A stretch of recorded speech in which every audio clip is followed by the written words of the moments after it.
Hello and welcome to the Video Game Dads podcast, where three guys in a basement talk gaming, fatherhood, and everything in between. We are your hosts. I am Ben.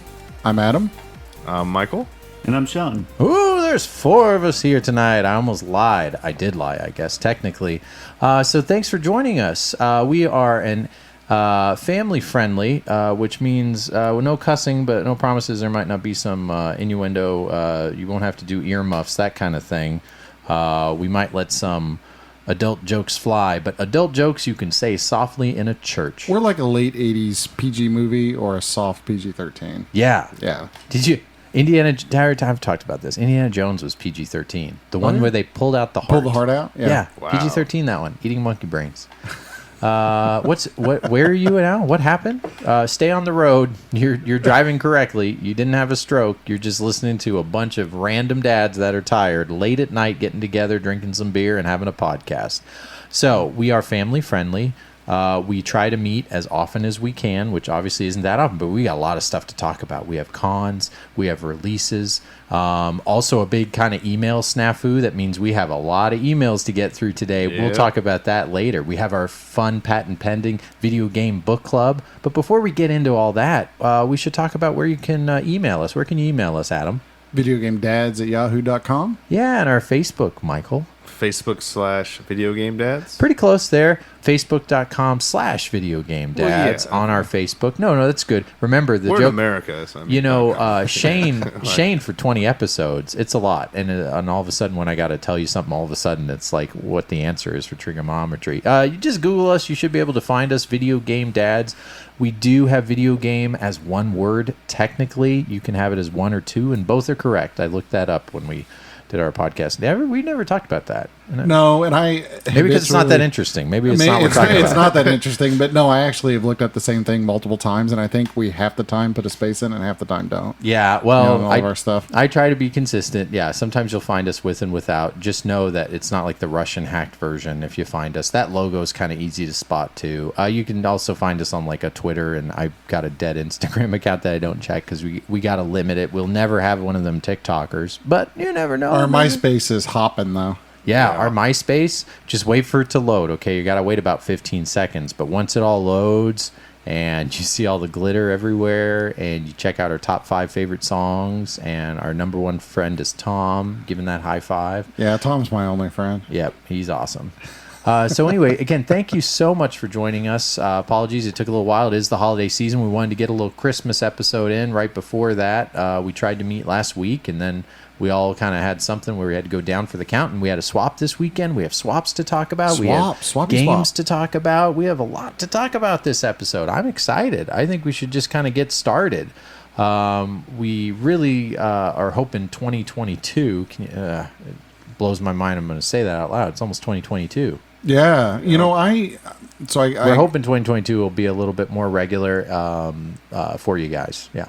Yeah, well, I was just saying, I had to register a new device the other day. Yeah. And when it like has the drop down menu, yeah, it was like freaking depressing because like it was like scroll. Oh, scroll. Like when you have to choose your birthday. Yeah, it just keeps going. Yeah, it just like keeps going. I can remember when the internet was like a new thing, and I would be like on the first. Yeah. Like I didn't have to scroll. Yeah. You weren't old enough for those sites that you visited, in other words. Yeah. Whoops. But I mean, it was like my finger was wearing out, scrolling down to the birthday. But the hardest part is those most recent years. You're like, nobody was born in 2020. I know. It's like, yeah. Why are you starting in 2020? Like, there's no neonates. Signing up for this. I love the year I graduated high school. At this point, if someone was born right when I graduated high school, they can go out and drink me under the table legally, right? Yeah, now. I went to the liquor store and showed the guy my ID, and he just looked at it for like a split second. And I go, you didn't really look at it. He said, I saw the 19 in front, and so that you're good. And I was like, ooh. Yeah, no. that was like, I guess. Well, so these beers we're drinking right now, I bought those earlier today. The dude, so I went to the self-checkout, right? Yeah. And the dude at the store, like, just walks up, and he just, like, hit the store thing, and he goes, just put in your birthday. Like, he didn't check my thing. He just told me to put my He just told me to put my birthday into the thing. He didn't ask for ID or anything else. He just said, write your birthday in the machine. Jeez. And so I just punched my birthday in. And Yeah, I haven't been carded in probably 5 to 10 You said years. that was the self-checkout line? It was self-checkout, yeah. Man, yeah, he just hit the store thing. He's like, enter your birthday, and that's it. Like, They're getting so used to it's just going to be robots. There's not going to be anybody checking us out anymore. Literally, well, because we're dads, no one's checking us out. But I meant like when they're retail at the...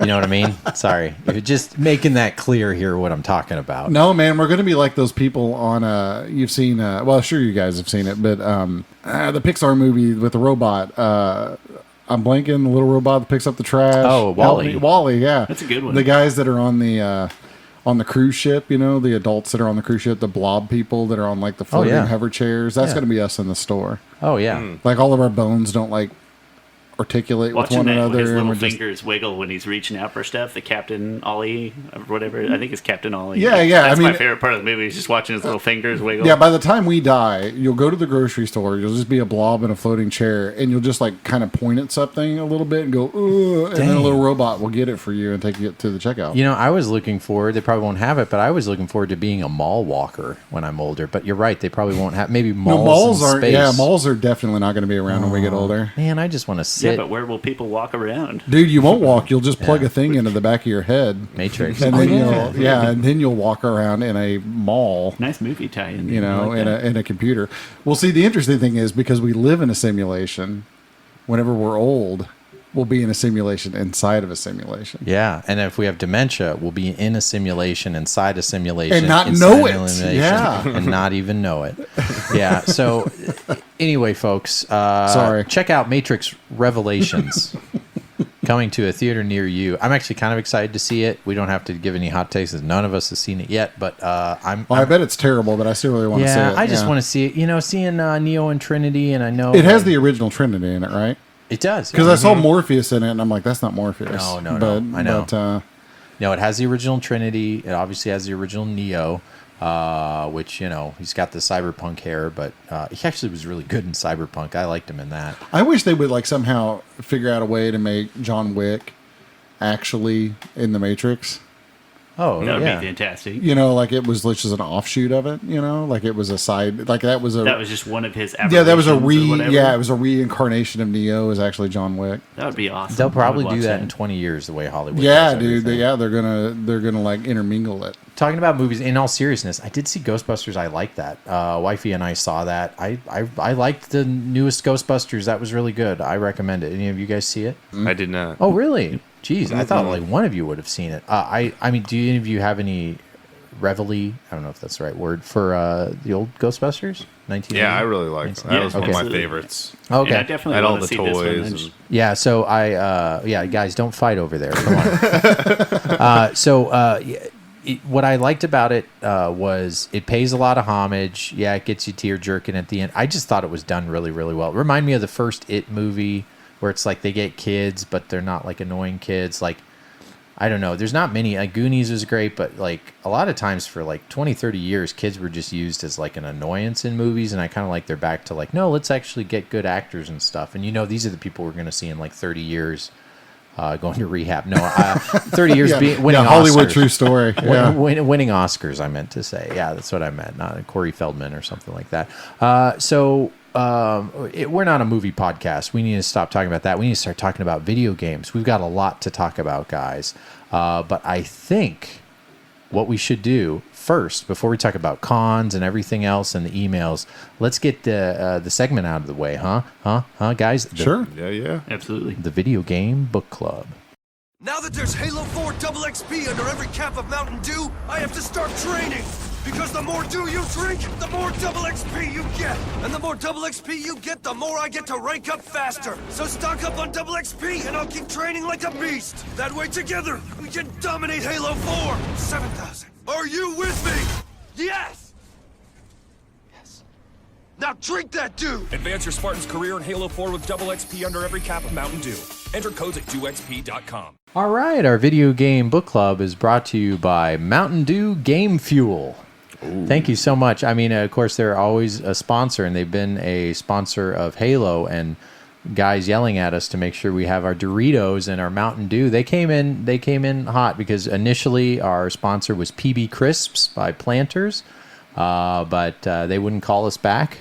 Yeah, You most guys know people, it. don't know this, but the original Xbox, you actually couldn't even turn it on unless you had Dorito dust in your system. Yeah. Yeah, it wouldn't even work. You Yeah. had to blow into a breathalyzer thing. Yeah, It was it had a weird. little thing on it. Yeah, like detects the dust off the Doritos. You had to enter the code on the top of your bottle cap.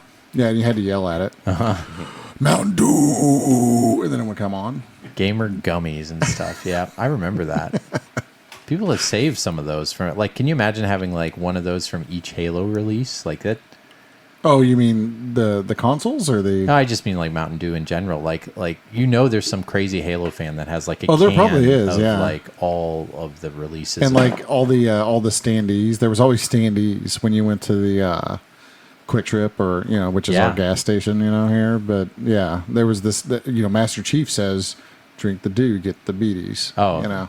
Like peas and carrots, peanut butter and chocolate, Halo and sugar and yellow number 5. Anyway, thank you so much. Our video game book club segment, our most popular segment for a reason. It's like a little book club where us guys get together.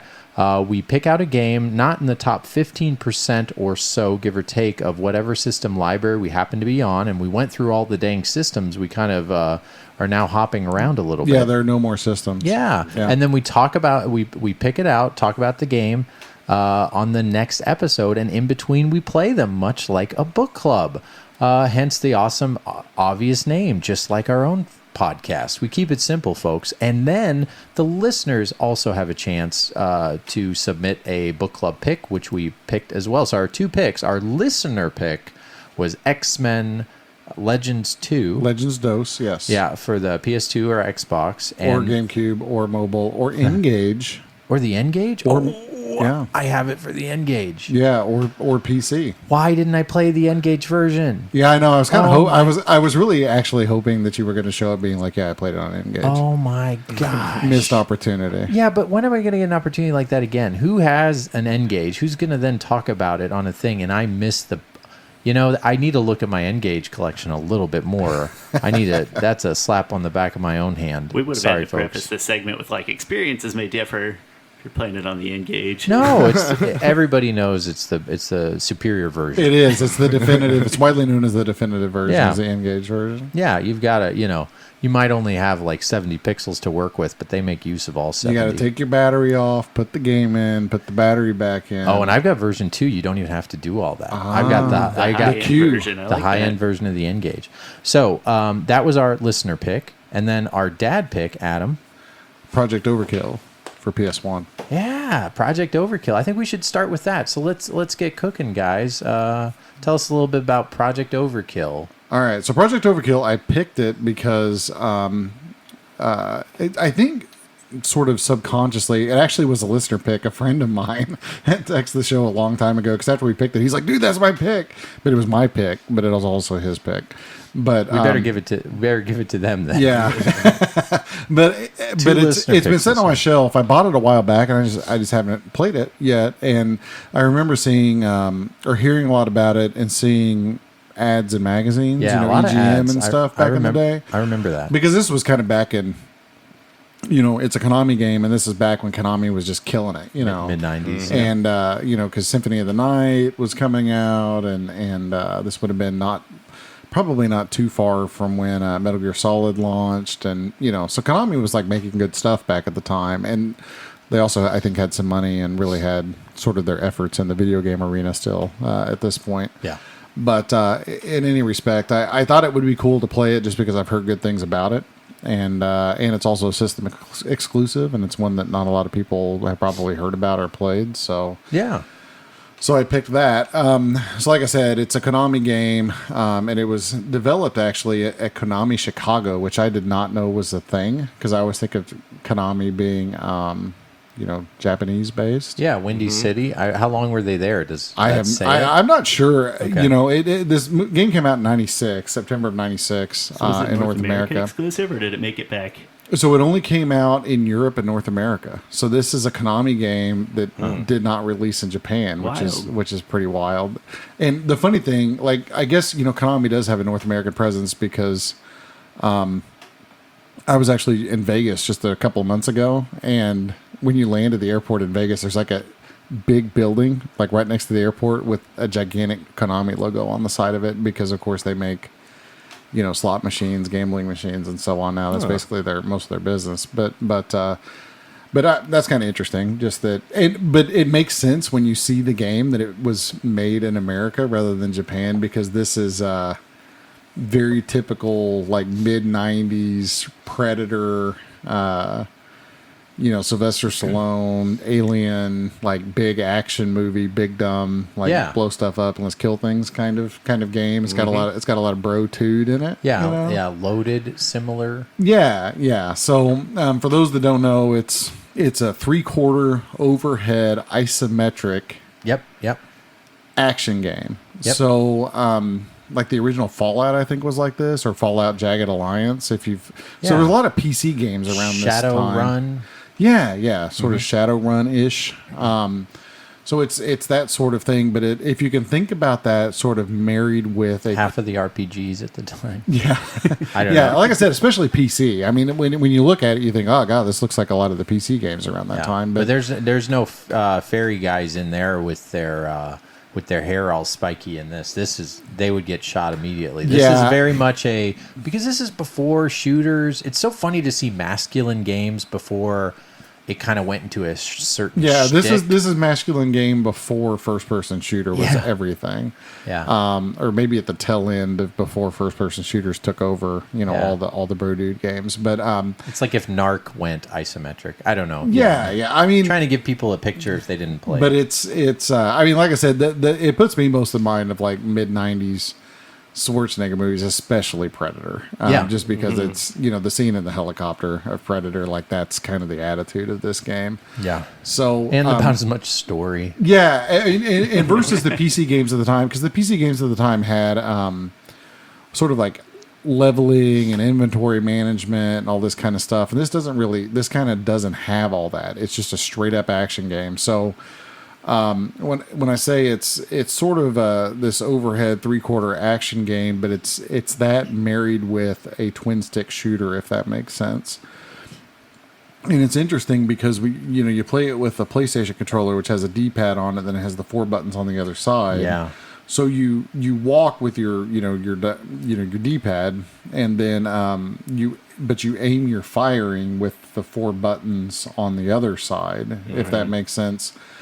But you can sort of face in, 8 different directions because of the diagonals on the pad, but you can only really shoot in 4 different directions.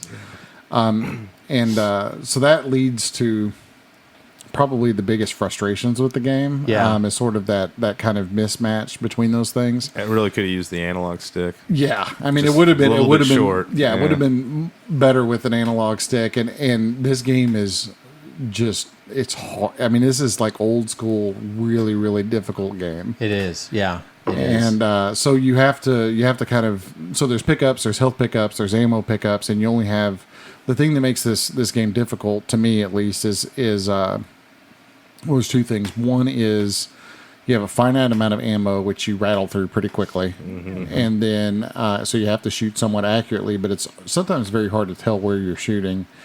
And then the other thing is you have 4 different mercenaries. So I don't even really know what the plot is, but like basically you're 4 mercenaries trying to like take out some company or corporation or something. But in any respect, you get 4 different mercenaries. And so I sort of think of this like I do the Ultra NES Ninja Turtles game where you have the 4 Ninja Turtles.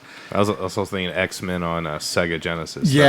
Where you have your set amount of guys. Yeah, once they die, they're that's dead. your 4 guys, and once they're gone, they're gone. And they all have different guns, different attributes. Some of them are a little bit faster, some of them are a little bit stronger, whatever. But once your 4 guys are gone, you're gone. I think there's 15 levels of the game, and I mean, if anybody's ever beat this game, more power to you. But you use your 4 characters, and when your characters die, they're gone, and that's it. There's no continue. So you have 4 lives. I always think like overkill is normally what you do when you kill a lot of people, but I thought like, oh, maybe overkill just means me. Right? Maybe that's the title is just like, when you watch a movie and then later you're like, oh, The Sixth Sense. Oh, I get it now. I know why it's called that. Yeah, or Secret Window. No one. That's a deep cut. Sorry. Who's seen Secret Window here? Raise a hand. I've seen it, but I don't remember it. Exactly. Yeah. Sorry for bringing that up. I'll put that back in the vault for another 20 years. There are 3 guys out there that There's some, there's some spouse listening because their loved ones listen to it and they're like, oh God, did they just say Secret Window? It's not bad. It's worth a rental. Back to Project Overkill. We'll segue that from that late 90s Johnny Depp movie to. But it's one of the interesting things about the game is it's like sprite based stuff, but the characters are like pre-rendered sprites, I think. Yeah. And, Yeah. And when you first start the game, they're kind of human, but then they morph into these like alien creature sorts of things, and they're also kind of bullet sponges in a way. Yeah. The sound of the game is really good. I really like the soundtrack and the sound effects and the sound of the machine guns. Like, it sounds like a 90s action movie, and it has the soundtrack of a 90s action movie. Yeah. I watched a few YouTube videos and different people, sort of talking about it. And so, but I found it interesting because the older guys our age were like, the soundtrack's awesome because it does. It sounds like the soundtrack from like a Jean-Claude Van Damme movie. Yep. Or from a mid-90s Arnold Schwarzenegger movie. But everybody who was like born after the late 90s didn't really like the soundtrack very much. And I found that kind of interesting in sort of the reviews I was watching. They were like, oh, just kind of this filler, sort of weird techno-y kind of music and stuff. I'm like, no, man, if you grew up around that time, like, that is what those movies and everything Isn't sounded that like. sad? It's basically like what we think of disco. Like, kind of, yeah. It's exactly that. Like, that's why it's like, oh man. But I think, our disco is better than the real disco. But anyway, I digress. I'm always going to be that guy. but our generation. But yeah, I mean, the attitude of the game, the soundtrack of the game, sort of the way the game's put together, I thought was really, really awesome. But really, you guys can tell me what you think about it. But I really felt like the downfall of the game is that the controls are wonky, and it's just. And part of this is just me being older and being kind of a wuss, I guess. But man, it is a really difficult game. It is a difficult game. I liked it. The controls are not traditional, but what I liked about it was there were a few other games that I played in completely different genres that had a control scheme like this. A lot of them were music games, rhythm games. Actually, a lot of them that I'm thinking of, like Amplitude, where you kind of you think of the stick, you think of it as kind of having 2 D-pads on each side. Some Virtual Boy games did that, so my brain can follow that pretty easily. Like thinking you've got a half moon on each side to kind of work with.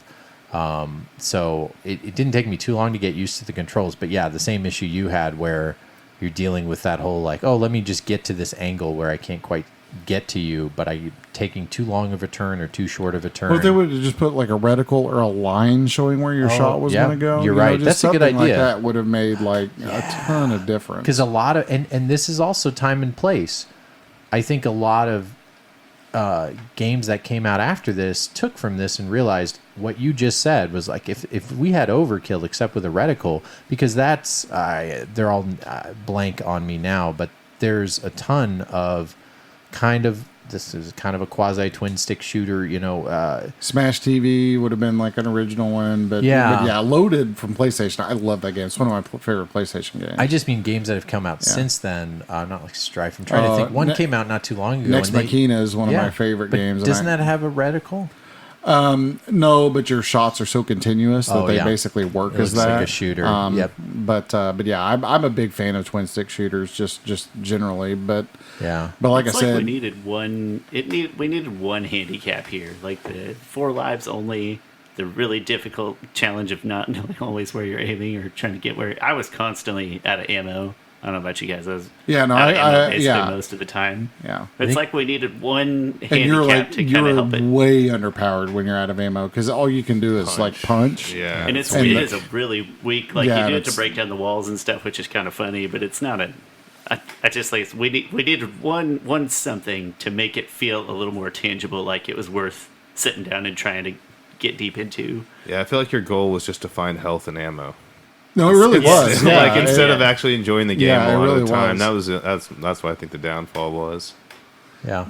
But yeah, everything you had to do had to be calculated, and you had to know where all the pickups were. I mean, that's how you got through the game. So it's sort of memorization. I guess maybe they tried to. I mean, it's sort of like the NES thing where they try to extend the shelf life of the game, by making it really difficult. And I do think like this is, and we're constantly torn between, well, when this came out in 1996, was this a better game? Yeah. Does it? And it's cliche, hold up. And I think that makes it not quote unquote hold up as well, because there's a lot of things that 5-10 years later, this game wouldn't do the same way, right? Like that. That's why, Halo's Halo, when it had that regenerative shield, among all these other cool things it did, like, that was just such a, oh, yeah. So you can't just go out there. You could still get killed, but, like, you're not dealing with that thing of, well, if you're overwhelmed, you can get so overwhelmed you die. But if you're, like, calm, you could keep moving without being overly frustrated, and you can learn from your mistakes, this kind of thing. So, it's the biggest problem with it was it came out in 1996. Does this have any kind of weird remake or something? I didn't even look into that. I don't think so. I mean, like it's honestly, got this is a game that if you went back and remade it, you could make it really, really good. You like could, a remake but of they this didn't game. do Make it some a like true twin-stick Overkill shooter. DX thing in the future, Yeah. right? I mean, I guess they haven't. It's And- almost like they made this like as an arcade game, almost. Yeah, like it it's- was designed to get another quarter out of Yeah, you or whatever. exactly. But that's the interesting thing. It just, it wasn't made for that. I almost feel like the guys that must have made this game in '96, I mean, they must have grown up just playing just balls hard NES games and decided that they were going to do the same thing. Yeah, right? yeah, and I think another plus with the graphics, it doesn't have that polygon PS1 issue of like when you're looking back at PS1 Oh no, the graphics games. look great. Yeah, Yeah, the yeah. parts that do hold up. Yeah. The whole. But when like, can we mood say it that? sets up the music, the graphics, like it set a really nice tone for what you were supposed to be, whatever the story was. Don't That's need to just hear it. it when you're in there. Yeah, and I didn't look. I should have, but I wonder if there's not if you can't use the Konami code or some sort of cheat on this. I didn't because, either. Yeah, good call. I didn't yeah, even think I of mean, that. honestly, it probably would be a very or a more enjoyable game with some sort of a cheat or a game, I did an action emulate replay or mine. Game Shark or something like that. So I emulated and I used the shields having like save states, but even that was still, it didn't ease the difficulty too much. And then I also spent a little time trying to map to analog sticks too, but I never did figure that out just to see if it made it any more comfortable. But All right. Well, what do you think, guys? It's time for the back of the box. Project Overkill. 4 ruthless mercenaries, over 50 mission scenarios, multiple main weapons, or hand-to-hand combat. As EGM magazine said, Death, carnage, large weaponry. What more could you ask for? savage, inhuman adversaries. Ultimate Gamer magazine said, Project Overkill is nothing but pure enjoyment. Great graphics, super sound, and buckets of blood make Overkill an instant classic. digital quality, full orchestral type music score. EGM magazine said, Lots of destruction, heavy firepower, and other things that make up a happy childhood. fast-paced, 3D rendered, 3/4 perspective action with a rich non-linear storyline. You can play over and over and find all new ways to rack up the body count. Video Games Magazine said, Don't let your mama catch you playing this game. explore hidden levels and secret areas. Project Overkill, Project Overkill. only on Great back of the box. I'd say it gets the job done. It's exactly what you expect. Yeah. Anything else? So why don't we get to ratings here? Let's go first. Actually, let's switch things up. Sean, what do you got for Baby Bottles? No right or wrong answer out of 5. put me down for 3 baby bottles. But if somebody who like took the time to master the shooting came to me and said, "Hey, this is like one of my favorite games of all time," Yeah. I wouldn't be horribly surprised. But for me, the challenge just got in the way of enjoying everything else. Yep. All right, Michael. Yeah, I'm gonna go 3.5. I feel like if I was a kid and I played this game, I probably would have spent a lot more time in trying to like memorize where everything was, and it probably wouldn't have been quite as bad. But trying to do this in like 2 or 3 hours, it's difficult. Very difficult. Yeah, I'm gonna stick with that too. I think 3.5 is where I'm at too. 3.5 baby bottles, kind of what everybody else has said. The time and place for what it is good, but when you factor all that in, going back to it, playing it, I'm not going to probably play it ever again. It was cool. I'm glad I played it. It's right in the middle of video game book club picks we've played before. But it's also something if you could pick up cheap. We didn't talk about how much it costs. Did you know that one? Yeah. I have it looked up here on Before we get to on price charting. A complete copy will run you about $15. Okay, and for PS1 and inflation, deal. yeah, it's probably like a $7 game before this year. So common. All right, Adam, what would you say? Baby bottles. I was gonna go with 3.5 like you guys, but I'm gonna bump it to a 4. Solely for the vibe that the game gives, because I mean I'm not even joking. I booted this up and I played it a little bit, and I got a hankering to watch like 90s action, like big time after this. Yeah. So it's almost worth playing just because of that. Now if you're a younger person born after the mid 80s, Yeah. I think a 2. Yeah, I think you're probably going to give this a 2. I think if you're me, you're going to give it a 4. Yeah. So I'm gonna give it a 4. Yeah. All right. Project Overkill was our dad pick this week.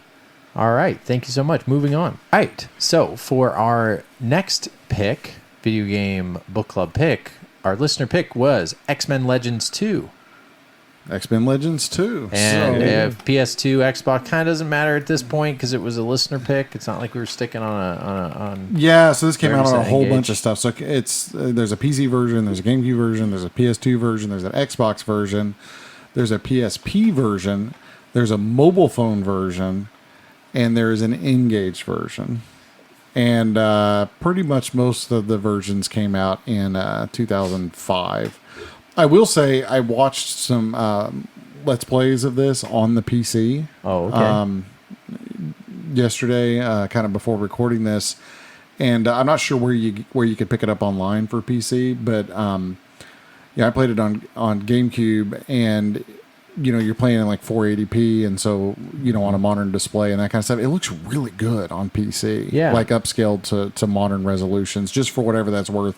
If you were to go back and try to play it, like it actually still really looks good on PC.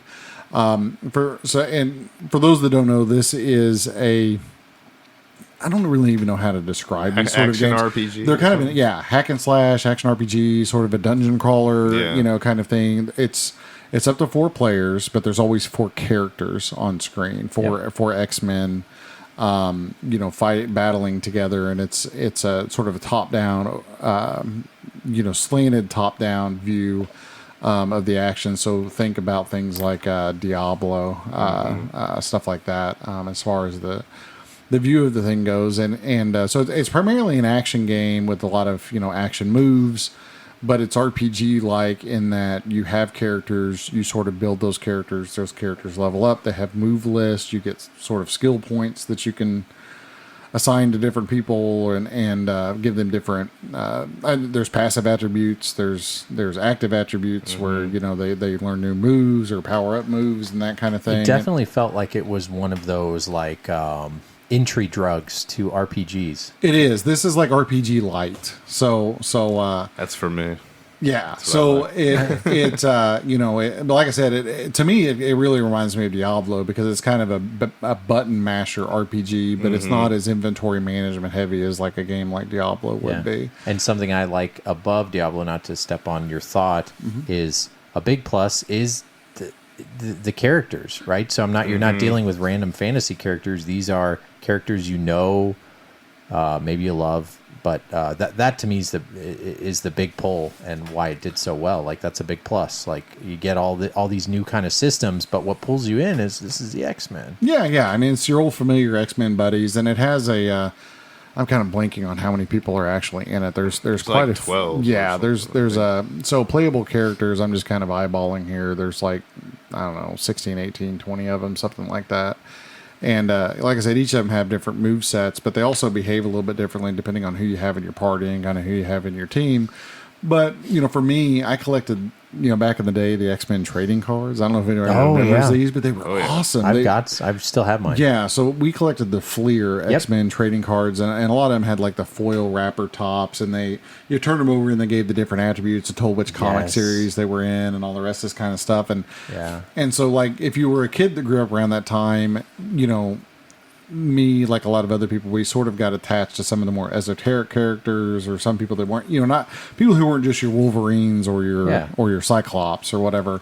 And so, the thing that makes these games sort of in the X-Men series, either X-Men Legends, Legends 2, or Ultimate Alliance 1, 2, or 3, any of these, is they pay a lot of homage to all the characters, like these big rosters and all these different enemies, and the thing that makes X-Men Legends 2 cool in my mind is that I think X-Men Legends 1, the main bad guy is Magneto, which you would expect because he's the classic bad guy. But in 2, they evolved and went with the next, sort of reiteration of the classic bad guy. He's right on the cover, and it's Apocalypse. And I grew up with the animated show, back in the mid-'90s. Magneto's like on your team, too, or you can use him. Yeah. But it's Apocalypse because now there's an even bigger threat, so everybody has to sort of band together to fight against Apocalypse. And I always thought Apocalypse was just the coolest villain. Oh, you know? And that series, too, we got to not too gloss over it, but we're not an animated show podcast. I'm sure there's a podcast dedicated to just the animated series of X-Men, which is like on Disney Plus right now. Yeah, that's awesome. Every episode of that podcast, they just play the theme song over and over and over again. I'd listen to that. It's one of the few times where the animation and the music are both amazing. Like Turtles is really good too, where they blew the budget on that. The animation's so good, and if you look at it, it's kind of got little hints of like Japanese animation, how everything's moving, but like they show like the origins of like 12 X-Men in like 20 seconds, like really quick, like when you see Cyclops and you see Beast and you see everybody coming out. But yeah, that opening too. I just remember being that age, both this or the X-Men cartoon and Transformers were like the first things I ever got into, where it wasn't just like standalone episodes, but they were serialized where you had to watch them in order, and they told a bigger story, and they built on each other. Oh yeah, there was a part 2 to be continued. Yeah, and it's like, whoa, what do you mean it's to be continued? What do you mean this is like I have to watch 8 episodes to get the whole story, kind of thing. And then everybody kind of had their own background stories and things that just sort of, had. It was like Game of Thrones for kids, I guess. Or I'd say like Gargoyles. But you know what I mean? Like there was all this depth to the characters that you could go explore and try to figure out and understand. And that's why I thought those playing cards were so cool, because we'd watch them on the show, and I never was that into the comic books or anything. Yeah. You said playing cards. I honestly thought about Gambit.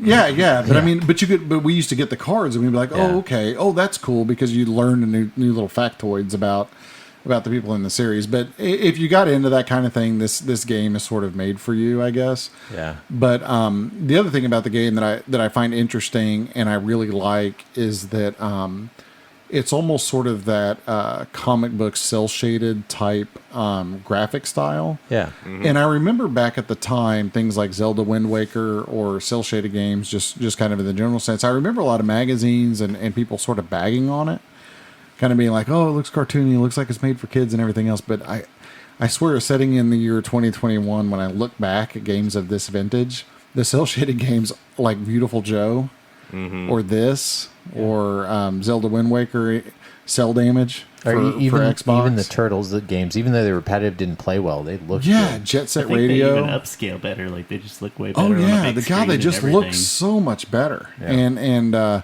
so this, I mean, more so than most other things that came around in 2005. Like if you go back to it now, the graphics really hold up in this. They're not, the animation's not as detailed as a modern game, and it's not quite as fleshed out as a modern game, like a new Dragon Ball Z Fighters, or something like that. But it's amazing how well it actually holds up. But I'm probably talking too much. But No. But I enjoy sort of the interaction of the characters, and if you're playing with buddies, I played this with my brothers personally, but you're sitting in the same room with each other. This was like sort of the death, or this was around the time couch co-op sort of went away. Mm-hmm. But these games where you have like people there in the room with you and you're sort of strategizing.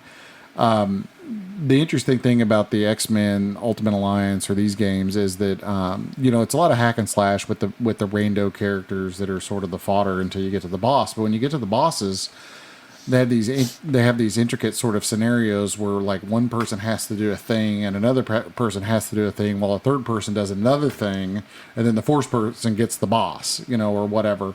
But there was sort of this combination of sort of objectives that would have to be done in order to conquer a boss. And whenever you're playing in person with each other, you're yelling at each other like, you need to open the gate so I can do the thing. And it was just a ton of fun because you can get mad at each other or happy with each other or... It was like 10 years before escape rooms took off. You know? Yeah. What else are you gonna do? It was this thing where, you were all kind of involved in doing this one little task together. And it was, I don't know, it was just a lot of fun. And it was with, like I said, familiar characters and things too. And more recently, I have Ultimate Alliance 3 on Switch, and I've played that quite a bit with Grayson. Oh, yeah. I haven't played that one. And it's awesome. It gets frustrating playing with an 8-year-old, it's at times. But, right, because they're so good, right? No, I know what you're saying. But it's still really fun because, you're playing together and you're trying to, you're trying to get, an active objective, but it takes like even if you're really good, you can't do it without your teammates, if that makes sense. So I like the way these games are kind of put together in that way. Right. What'd you guys think? I really liked it. I think it's probably one of the best licensed games that I played, especially back then, because 90% of them are kind of garbage, where they didn't put much time. But this almost could have stood alone by itself. Yeah. And this is a time when I was big in Diablo too. And then I'm just thinking real quick. Sorry, is remakes can't even be possible because of all the characters being under different houses. Some are under the House of Mouse and some under this, and so really, as much as you want this to get remade, this would have to be a Kickstarter, one of those where they use the football players and don't use their names, where they'd have to just rename everybody and try to.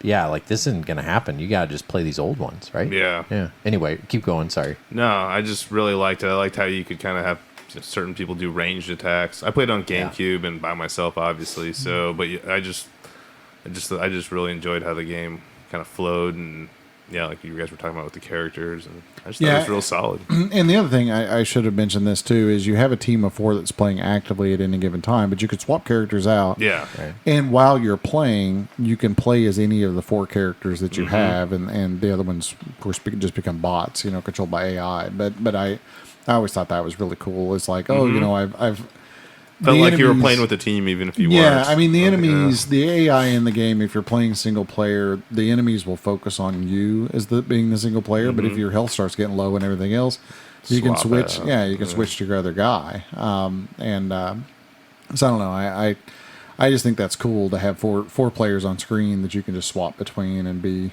any one of them at any given time, which gave it a feel kind of like it's kind of weird, but kind of like playing NFL Blitz or something like that. You know what I mean? Where you can switch your characters. Yeah, like you're actually managing a roster. Yeah. You feel like you can jump to the part that matters. Yeah. I have I'll try not to ramble too much because you've already said a lot of what I think makes it really good. I have a weird affinity for both of these games. Not weird because they're pretty popular, I suppose. I maybe played more of the first one in my youth, but in the year 2021, almost 2022, horrifyingly enough, it's the type of game that I would say that most PS2 owners should probably have on their shelf. It's easy to pick up and play. It's really representative of the time in terms of the X-Men the live action X-Men movies were coming out and in full swing.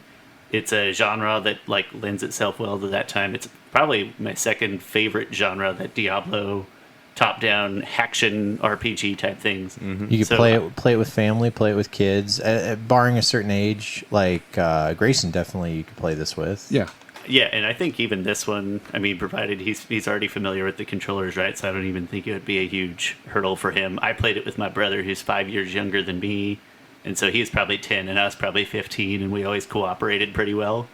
And so I have a big affinity, and it's both of them are super inexpensive, so I tell people all the time, if you've got a PS2, these are 2 games that I recommend to my friends if they go back to PS2. Would you say this is in your not put together, if you were to top 100, you don't have it set, but would you say this might even be in the running of one of your favorite games? Not of top 100 all-time overall systems, but I don't think it'd be too far away from that. I would say this is definitely in my top 5 of video game book club games. Okay, cool. Played, so. Yeah, I would say this generation is probably in my top 20-ish. Of around that generation. That feels fair. Yeah. I really liked it. What it made me do is want to play more of these, because there's a few, some better than others. But you already mentioned Marvel Ultimate Alliance. Mm-hmm. There was another one called I can't remember, but it was like late PS2, and it wasn't one of the X-Men Legends, but it was like another Marvel. It was before Ultimate Alliance. They had another one that came out. It was kind of dark. But they've made a few of these kind of games. And then the Justice... Are you talking about Nemesis, perhaps? Yes, Marvel yeah. Nemesis, Yeah. right? And then the Justice League games started to try to do this thing. They did these kind of things on, I think it's called like Justice League Legends or something. Maybe it's not Legends, but listeners, feel free to send me a corrective email. No, seriously, do. I'm obviously wrong. I'm not looking this up, but I'll look it up later. But it's... yeah, definitely Justice League has a game just like this, but I don't know what it is, and it's obviously not as popular, probably not as good, but they made a few of these on handheld systems.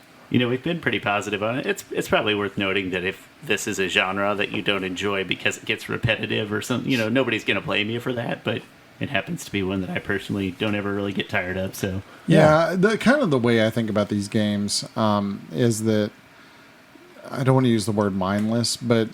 Unlike, when you don't want to play a really difficult platformer, where everything has to be super precise, and this is just something that you can pick up, play, have a lot of fun with it, have a sort of a prolonged experience. It's not NBA Jam, you know what I mean? You got to spend a little bit of time with it. But if you're just looking to like chill out for like an hour, just kind of zoning out and playing a game that you kind of, you have to pay attention to it. You still have to know what's going on, but you're going to think while you do it. But you're going to make progress. You're going to do something. You're going to get somewhere. And it also isn't dependent on you having, cat-like reflexes, and really paying attention. I think it's to in the that whole thing. Nice middle ground between just like a beat 'em up where you have your standard like three moves, but you get to like always enhance and create new moves when you level up and different characters. Oh, I'm sorry. Go ahead. No, you're spot on. The different characters, the different character abilities, swapping them out. Yeah, leading to sort of puzzle-ish elements when you're co-op. If you have an hour to kill, especially if you have somebody else in your house that'll play with you, this is going to be really high up for me. Yeah, and there was like different. There's different groupings of characters who are who work in concert with one another, like in the comic books or whatever. So if you put certain characters together, you'll get stat upgrades. If you have certain people put together, their health will be higher, or their attack, will be higher, or they'll be able to attack in certain ways together that that you might not be. And sometimes you want characters, like you're saying, that are ranged versus ones that are brawlers up close, that kind of stuff. So I don't know. There's kind of some light strategy to it, and it's fun, and you can play the same thing with the different characters, and it kind of feels like a different experience because of that. But, yeah, I think it's great. Let's quickly, before we do it with the baby bottles, let's get to our back of the box, and we're doing things a little different for this reading of the back of the box.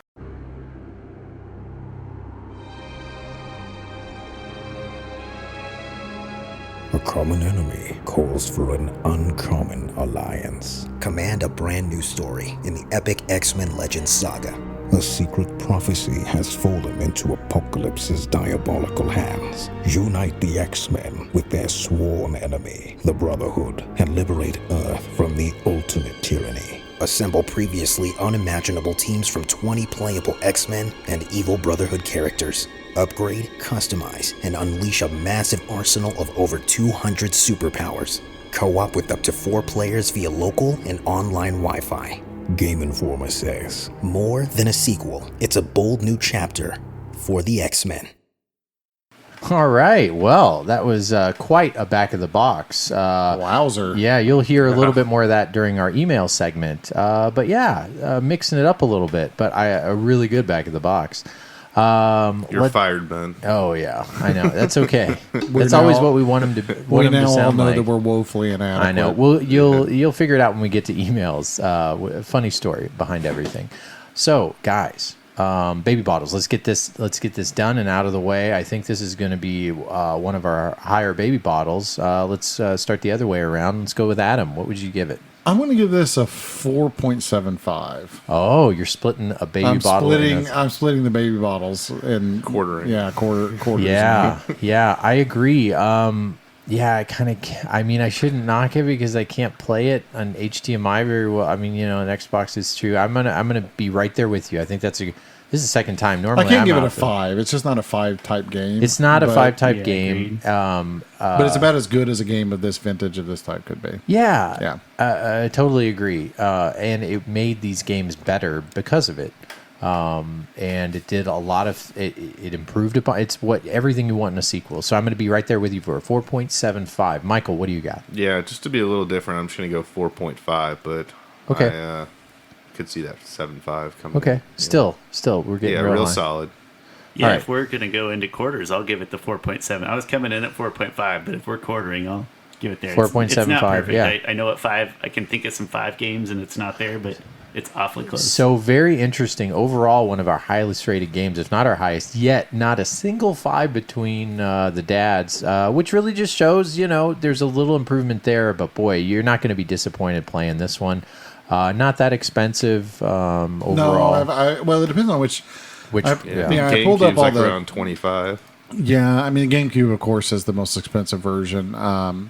And price starting right now has it at about $20. What's the N-Gauge one? Because I didn't get my N-Gauge Yeah, one. the too Engage one expensive. is the most expensive Oh. version. How much? $83. I'm sitting on a Yeah, gold mine. yeah. You know what? I got that for maybe $25-$30. Yeah, I guess the other Engage collector paid $83 for it. Nice. I know I say that, guys. I'm thinking. That guy in Alaska. I know. I'm thinking about maybe eventually selling the Engage collection. If I sell anything next, it'll be that. But we can talk about that. in Yeah, another segment. PSP version, $16. I'm pretty sure I played this on PSP actually back yeah. in the day too. But Yeah, really good game, guys. So wonderful. Thanks. All right, let's move on real quick to our video game book club picks for next episode. And drum roll, please. We have our listener pick video game book club. It's just great because we have so many. We got so many check marks done. And this one was the 25th, exactly the 25th one put in our video game book club. And we still got some ones below it, 1, 2, 3, 4, 5, 6, 7. There's 7 games out of the top 25 that still haven't been picked. Now, of course, we've got way longer than that, but just giving you kind of a reference. The 25, and I hope I'm saying your name right, Sarfo, S-A-R-F-O. Sarfo picked Donata Twin B, Daikatana Twin B. Am I saying it right? I just Sounds always good call to it me. Twin B. Okay, Yeah, Twin B. Twin B for the TurboGrafx 16 is our Yay, video game book club shooters. listener pick. And for our dad pick, for the first time ever, we're inviting Sean. Give us a book club pick for next episode 63. Let's go with Guardian Legend on the NES. Okay, Nice. an NES Guardian Legend. Don't tell us much about it. It sounds like you're going to be going in the past and you're going to be guarding something. And you're going to be confused by the cover art. Oh, is that the one with the lady in the line? It's like the eyes. It's- Yeah. yeah. It's just like the a weird face. eyes, like looking Oh. over the Yeah. horizon. Yeah. What's the one with the lady with a lion? It's Ghost an Line. RPG. Ghost Line. That's Ghost Line. Yeah. I love Ghost Line. It's an RPG. yeah, Let's do it. Guardian Legend Ghost Lion. Ghost Lion wins the award for best cover art of She's all got time. leggings on. She looks like she's Yeah. from 1983. She's yeah, getting pick ready that. to go to a Bon Jovi concert for sure. Absolutely. Let's just veto it. Let's pick. No, I'm just kidding. Okay, so Guardian Legend for the NES is our video game book club dad pick, and Twin B for the TurboGrafx 16. Thank you, Sarfo, if you are still listening, for your book club pick that you put in 2000, probably 18 at this Pew, point. pew. Yeah, for our video game book club picks for next episode. Hey, it's that time again. Because it's getting close to the nappy time, the bedtime of the youngins. There's someone coming up. It's coming up far in the water. It's swimming closer. I'm hearing a bass. Or is it a cello? Anybody? Okay, I think it's a bass. Dun, dun, dun, dun, dun. It's Grayson's Game Shark. Yeah, Grayson, how are you doing? Good. Awesome. So we were going to talk a little bit while we had you here. Thank you for flying in last minute. But private jet and all. Sorry we couldn't get the black private jet. That was taken. We had to get you the silver private jet. So, but you did okay. Everything went well. You got here okay. You found it all nice and safe. We're going to talk real quick about some games you were playing. You were playing some different games. One game that's very, very new. It has a Master Chief guy in it. What's that game? Halo Infinite. Yeah. Nice. And this is your first time you know of a release of Halo, and there's been a lot of Halos. They were way before you were born, have they been doing those Halos. So what'd you think of Halo Infinite? Good. Good. Okay, that's Excellent. honestly, that's about where it's reviewing. You're right on par with Metacritic. Like, what do you think? Like an 8 out of 10, a 7 out of 10? 10 out of 10. Oh, Okay. okay. Oh, he really So likes you're it. just slow playing. Okay, I get it. All right, fine. Your scale's going to 10 out of 10. Okay, so what'd you like about it? It's kind of like the start. You liked the opening, Okay. the Yeah. opening of it. Did you like the guy you get to play as? His name is Master Chief. Yeah. What'd you like about him? He is like bigger than some people. He's bigger than him. Yeah, like Yeah. a lot. Of Yeah, people. Yeah. he is. And he's all. You know what's cool about Master Chief? His title is what he is. He's basically like anybody else. He's not a superhero. He's a human, but he's really good at what he does, and he's the highest rank in their military, our space military that we have in the future of hundreds of years. And he became the Master Chief. And what's cool is it's not like Spider-Man where you watch him get hit by the what does Spider-Man get bit by? A spider. There you go. That's why you got your own segment. And then so he already was great from the first game. So he comes in being a bad. He's a good bad dude in a good way. He is, Master Chief is a mean dude, but in a good way. He knows what he's doing. And I think that's why we all gravitate towards him. All men and women. But even the young ones like you. How old are you now? 12? 14? 8. 8. That's right. Okay. Sorry. I can't tell. You're just so tall. You always request to be in a chair taller than us. That's the other thing. You liked it. You got to play with your dad. They don't have co-op yet, right? So you couldn't play at the same time as your dad, right? Yeah. But they're going to change that. They said like next year. So you had to play by yourself. I also tried to download that game when it first came out because I got Game Pass Ultimate, and I just paid for that over Black Friday. And you know what? I tried to download it thinking you could download it at midnight. No, you couldn't download it till like 1 p.m. that day. So did you guys play the day it released? I'm not sure. Oh, okay. Well, how much of it did you play? We're still on the first level, Uh-huh. and I was really good at it. You were? Nice. Okay. All right. Good.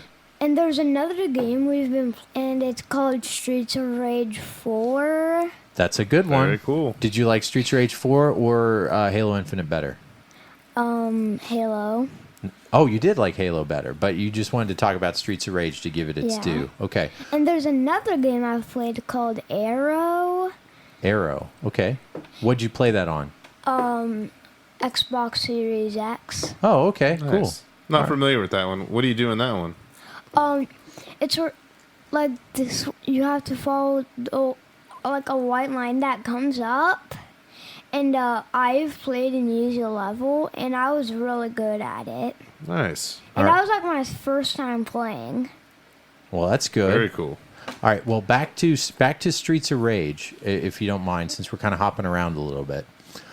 Streets of Rage. Which guy did you play as? The blonde guy? The girl? Floyd. Floyd. All right. So Great you knew choice. the nice. You knew the names. I was just assuming.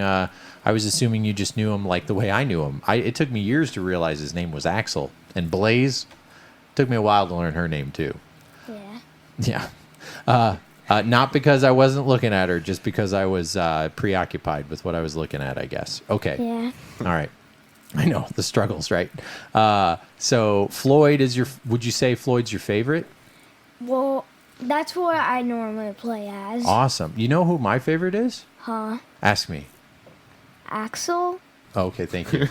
Yeah, I'm going to skip the steps. I'm not in Yeah. charge. I forgot that was in your contract. I can't ask you questions directly. Yeah. You've got to tell me. It's actually Max. Max is my favorite. Oh. I like him. He's big and he's slow, but you know what? His hits pack a punch. Yeah, and when we were playing Streets of Rage, we just beat him. Oh yeah, you have to beat. Yeah, in Streets of Rage 4, you beat him in order to unlock him from being in his what is it called? Like when you're under a spell, a trance. He's like got a. Hypnotized? Yeah, he's like hypnotized. Thanks. Yeah, something like that. So, but in the Streets of Rage 2, you get to play at him from the start. So even though he's a bad guy in 4, he was a good guy before he was a bad guy. Then he was a good guy. It's clear as mud. Yeah. But I'm glad you like that.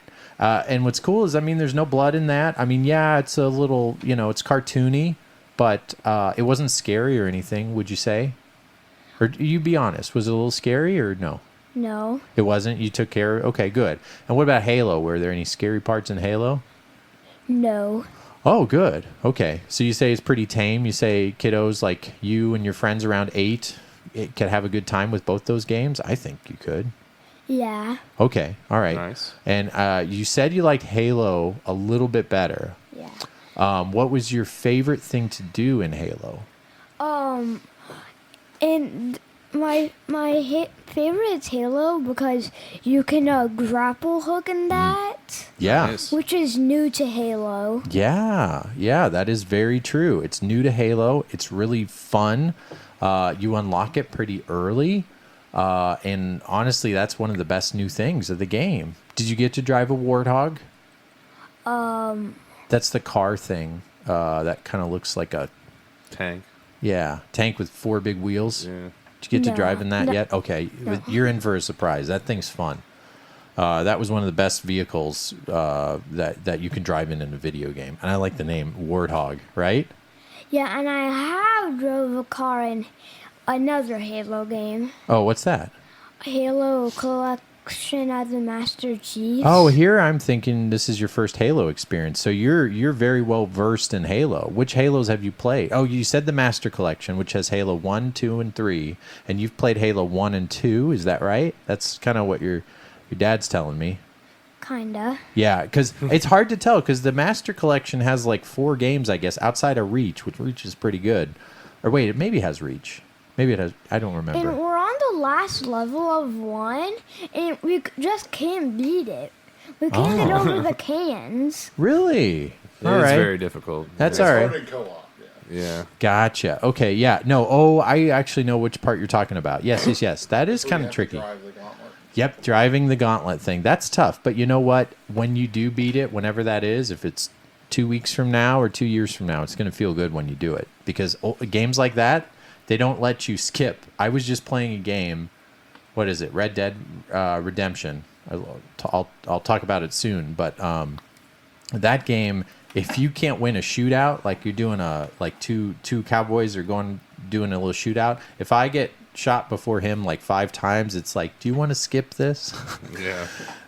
And then I feel really bad, and I'm like, no, I'm going to do this another 12 times until I finally accidentally do it, and that's what happens. Yeah, so it's good. I know it's frustrating, but eventually you'll do that. But that gauntlet's hard. Even the reviewers back in the day, it was really hard. And I are you just got an thinking about? idea of how to beat it. You just did? You probably want to Yeah. go play it. It's a little too late to play now, but maybe tomorrow. Yeah, when I get home from school. Yeah, that's good. Good. Smart. Keep that strat in your head or write it down so you don't forget it, okay? He was right on top of that too. I'm impressed. Yeah.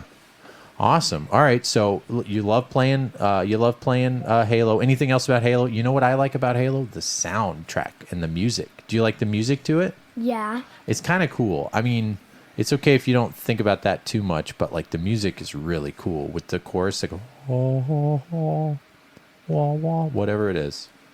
Yeah. It's really cool. That's been the music from the beginning. You kind of can't top it. And I heard this game, it didn't have the original composer, but I'm not going to knock it because as soon as it loaded up, that's the first thing it played. It played that whole chorus. Dun, dun, dun, dun, dun, dun, dun, dun, dun. And I'm like, yeah, I can do anything. I don't know. Next time I'm cleaning the house, I'm going to play that. It's a good soundtrack. And I have played the tutorial of Halo Infinite.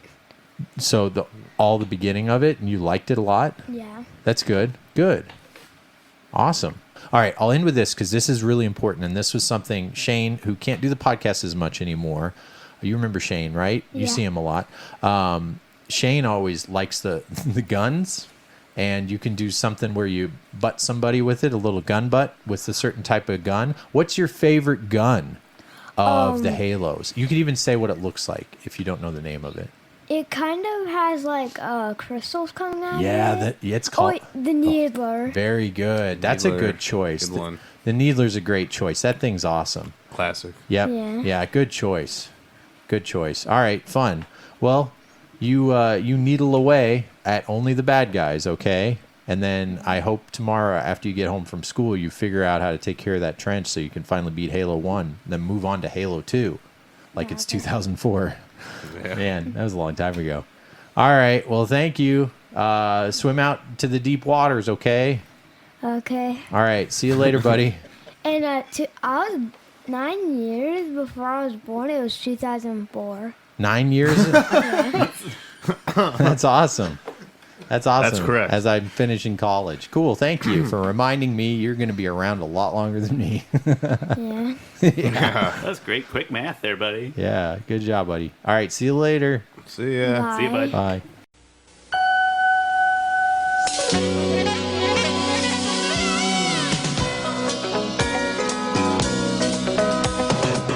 Okay, as most of you guys know in here, we have something pretty interesting. We're going to do our listener emails and responses. For longtime listeners of the show, you know that we always say, hey, send us an email, we'll read it. Well, something kind of happened during the year 2020 from 2019, besides the big thing that messed everything up and, you know, everybody affected everybody, besides a pandemic. So we had kind of a weird big uh-oh with our emails. So full disclosure, while we're doing this year, and, you know, we haven't been making a lot of episodes, and partially we haven't felt so bad because we haven't been getting a lot of emails from our listeners. So we thought. And so we have we always say, email us at videogamedads at yahoo.com, right? Correct. And that's because the videogamedads at Gmail, which don't get that in your head, is not us because that was taken. So what we do is we route it to a Gmail. We have the Yahoo. We had it forwarding to a Gmail Yeah, account. so we always say send it to our Yahoo because it's our name, and then it sends it to our actual Gmail. So why I'm saying all this is we ended up getting a few emails through 2020, but when we say a few listener emails, we didn't get that many, and we just kind of thought like, oh, we're getting a trickle, like people aren't wanting to talk, they're going through a pandemic. You know, we weren't thinking we were missed that much. Well, it turns out Yahoo, and you can look this up to verify it if you so care to, but Yahoo had stopped sending our emails. And if you can read off, this is kind of a big sorry I sent to like everybody from the emails I got. We just realized that we had email issues that caused us not to receive some 50 plus listener emails for the past 9 months when I sent this a couple months ago. And we used Gmail to route all our emails from Yahoo. Back when we started the podcast, I've kind of already said all of that stuff just now. But Yahoo stopped allowing free forwarding since January 1st, and more importantly, failed to inform us. So we were finding that some Yahoo emails got through from November, and that's why we thought everything was okay. If we had, you know, crickets completely, something would have been up and I would have noticed it.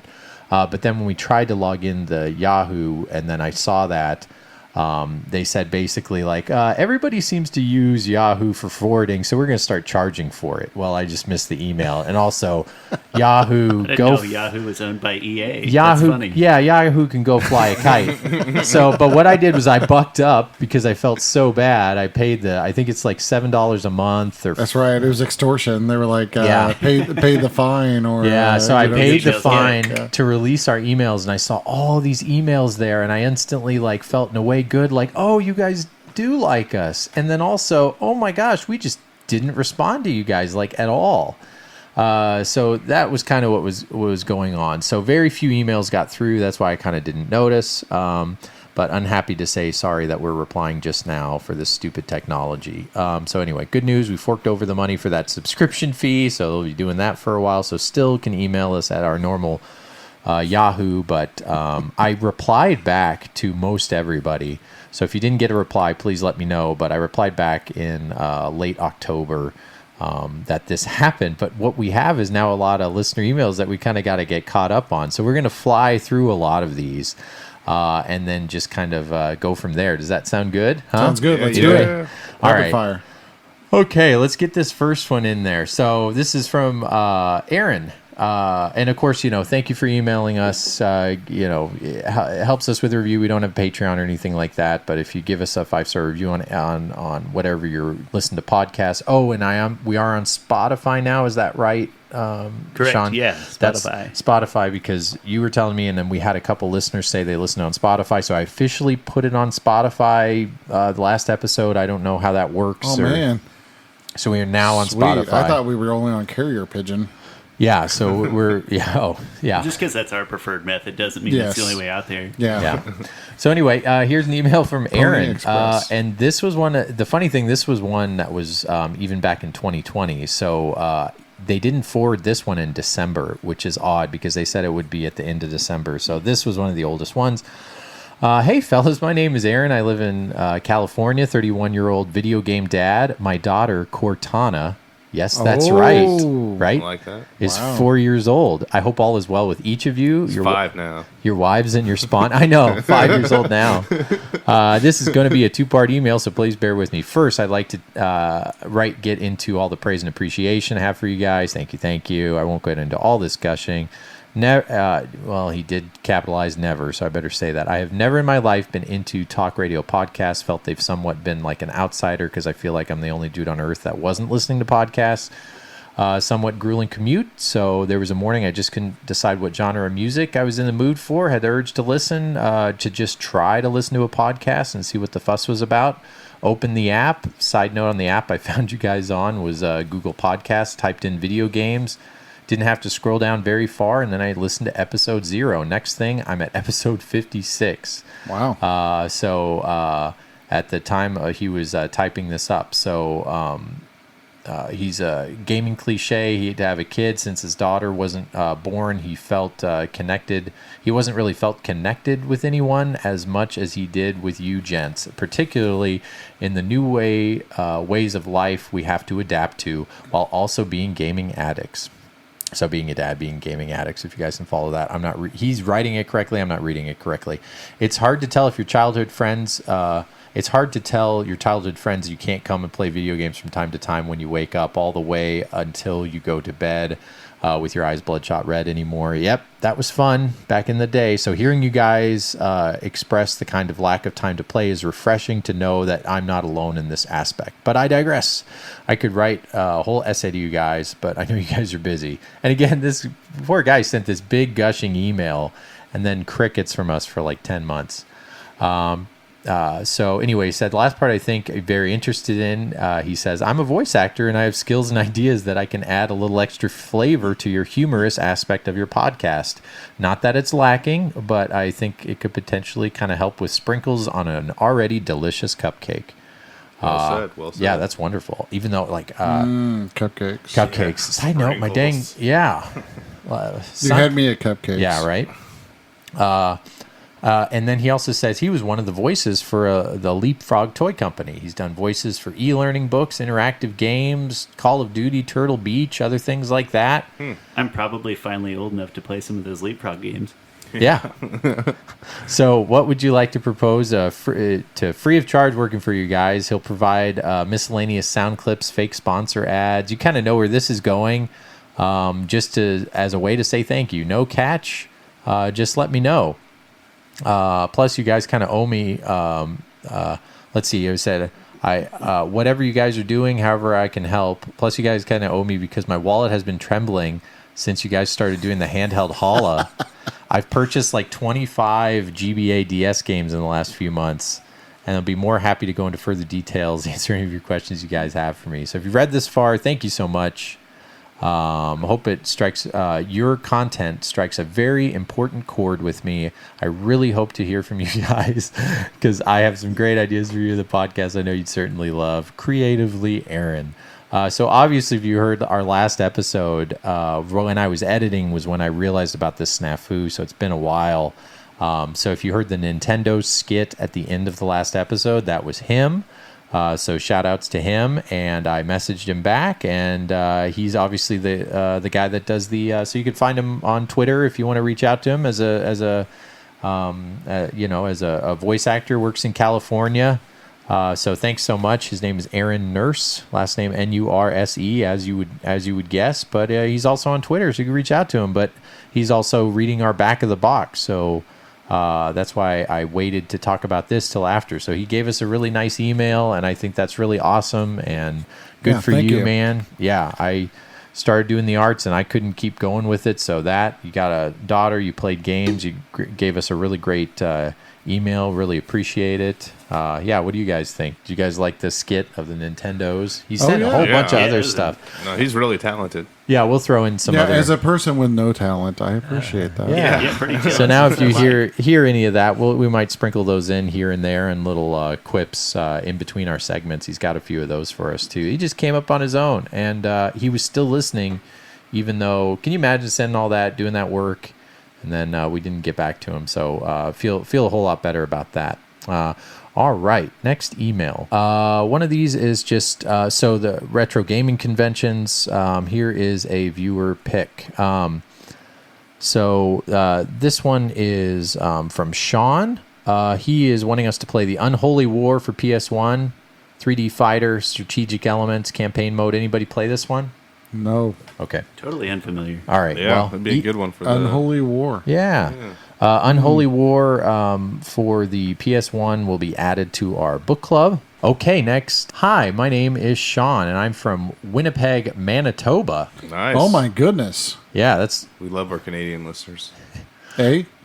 so you'll love this next part. I am freshly 18 and thankfully not a video game dad yet, knock on wood. Yeah. Yeah. Smart. I know. Don't knock too hard. All right, sorry. Come on, guys. All right, it's see? okay. No earmuffs needed. He says here, well, thanks also for being 18 and listening to us, because our demographic... to be 18 again. Yeah, but our demographic doesn't... So tell your friends, however you tell them on the TikToks. Can you On the imagine? TikToks? I Yeah. don't know. No. Okay, anyway, sorry. He says here, I started collecting games a couple years ago, and I'm only starting to my collecting career. Your podcast is a great way to learn a thing or two about the craft. Oh, thank you. Make it sound like we're like those guys who review wine or whatever, you know, or like we're whittlers. I feel like we're just giving tidbits on how to manage your how to go deeper into the psychosis. Yeah. Yeah, you're welcome. I know. Actually, I feel bad now. We're like we're turning this 18-year-old kid into invest your money. Oh my gosh! You Yeah, didn't realize mutual you were going to funds. be stimulating the Canadian economy, did Yes, right. Yeah, listen. you? Yeah. You're welcome, Canada. honestly, maybe video game collecting in Canada, maybe there's not as much competition as there From is down amateur here. podcasts, I sometimes look at our Canada numbers are not bad. Of Yeah, course, we have US good is number Canada one, numbers. but- I love Canada, just as an aside. Yeah. I was up there last summer. One of the and first YouTubers I watched was that CJR Yeah. who goes around Oh, Canada. yeah. finding Canada's the games. bomb. You go up there and it's like poutine. You ever had poutine? Excuse me. Poutine, dude. It's not what you think. It's French fries with gravy and like cheese on it. Oh, And that crap is everywhere, and it's Okay. really good. I Yeah. hate how they put mayo on everything in I Canada. didn't know It's this. I'm gross. still mind blown that CGR is Canadian. I didn't know that. Yeah, for sure. Yeah. A lot of people think his name is CJ, but I mean, I was in Ontario, which is just like northern Wisconsin, basically. Or that's what it felt like. But I went to Niagara Falls. That was the but only everybody's time I went super to nice. Canada. Canada's awesome. Yeah, no, Canada is awesome. I'll have to get some of that Poutine. Poutine. Poutine. What? Okay, I don't know. I'm doing that thing where This is where you say we digress. We digress. Okay. Well, no, it's like we have to do the news segment every once in a while where somebody, you know what I mean? You always get those. It ends up on YouTube where one newscaster says "mega doo doo" or something. You've seen that one. There's actually sorry, I have to say this because there's a Canadian group. You have to look at these Canadian newscasters who constantly do this. They seem like they are so much fun together. You know how a lot of times they seem like fake when jokey. These like Canadian newscasters are hilarious because they like. There's one of them like just look up when one of them brings in a guacamole dip. And to bring it into our newscasting friends, you will, if you're having a bad day, besides listening to us and hopefully making your day better, that clip will make you better. Okay. Just look up newscasters guacamole. So I know we said no tangents, but I have to tell this story now. So This is how it goes. so when I lived in Minnesota, my wife's best friend, who was also a school teacher along with her husband was the producer of the local news, right? So they invited us over to this party, and I'm thinking, it's going to be kind of a schmoozy party, like wine and cheese, this kind of thing. Have I ever told you this story? I don't think so. So I go to this party, and I show up there, and all the people from the news are at this party, like the anchors, like the lady that does the sports. This wasn't when Casey broke her toe. No, different Okay. party. So the lady that did the sports was there. They had a guy that did the weather. The main like anchors, in prime time are all there. Oh wow! And so I'm like sitting around drinking beer with the news crew, like with the on-air news crew at this thing. And then one of them's like, "Look what I just found!" And he pulls an N64 out of a closet. Whoa! And so then we start playing Mario Kart 64. And I spent an entire evening playing Mario Kart 64 with all the people who are on TV doing the news, and I was the only person that wasn't just wasted drunk, the entire night. And so if you can imagine playing Mario Kart with all the people you see on the news every day, and they're all drunk. And I can't. It sounds like a dream. It was awesome. It was the greatest thing ever. And the other thing that was super weird is the lady who did the sports, she brought her dog to the party, which is kind of an odd thing. But she had this skinny dog, and it was like a German Shepherd or something. And I was like, "Oh, did you just adopt your dog or whatever?" And she's like, "No, she's just skinny because she's a vegetarian." I said, "Well, that's strange. A dog that's a vegetarian." So super weird. They had these little cocktail weenies and all this kind of stuff. So for the entire party, I was feeding the dog like cocktail weenies. I remember that part of the story. All the meats and everything else I could sneak out of their kitchen, I was feeding them to the dog, and my wife was getting so mad at me because I was sneaking the dog all the meats. Yeah. And you caused a bowel blockage. I'm sure that dog blew her house up whenever they went home. But I digress. But Sorry, it probably side also tangent loved over. you. You were its best friend at that point. No, the dog was like, "Oh my God, you get me." Yeah. Anyway, back to your thing. No, that's good. That's funny stuff. No, it's just I like that kind of story is just random because it reminds me so you playing Nintendo 64 with a bunch of news anchors was when I visited my friend who was a bartender in LA, and who sat down? I can't think of her name. That's what I was thinking of. Do you guys know the actress that played Michael? You sometimes know random trivia. The girl who played in Mighty Aphrodite. She was like popular in the late 90s, and she was an actress. She won an Oscar, and then she fell off the map. I know the movie, but I forget her dang name. She was in like a couple movies in the late 90s and then just fell off the map. She did win an Oscar. Hopefully people know who that is. But anyway, she was in Mighty Aphrodite. Mira Sorvino? Yes. Yeah, thank you. Oh, I know who she is. I use my phone everywhere. She was in that one movie with the thing in the sewers. I was there at a bar with Mira Sorvino. Mimic? Yes, thank you, Yeah, Mimic. Mimic. That was what I was thinking of. Mira Sorvino was to my left, and all she was doing was talking about how much her boyfriend, who was Quentin Tarantino, because all he does is like get drunk all the time, and she and not pay attention to her. And she was saying that to my buddy, who was a bartender. It was just so cool.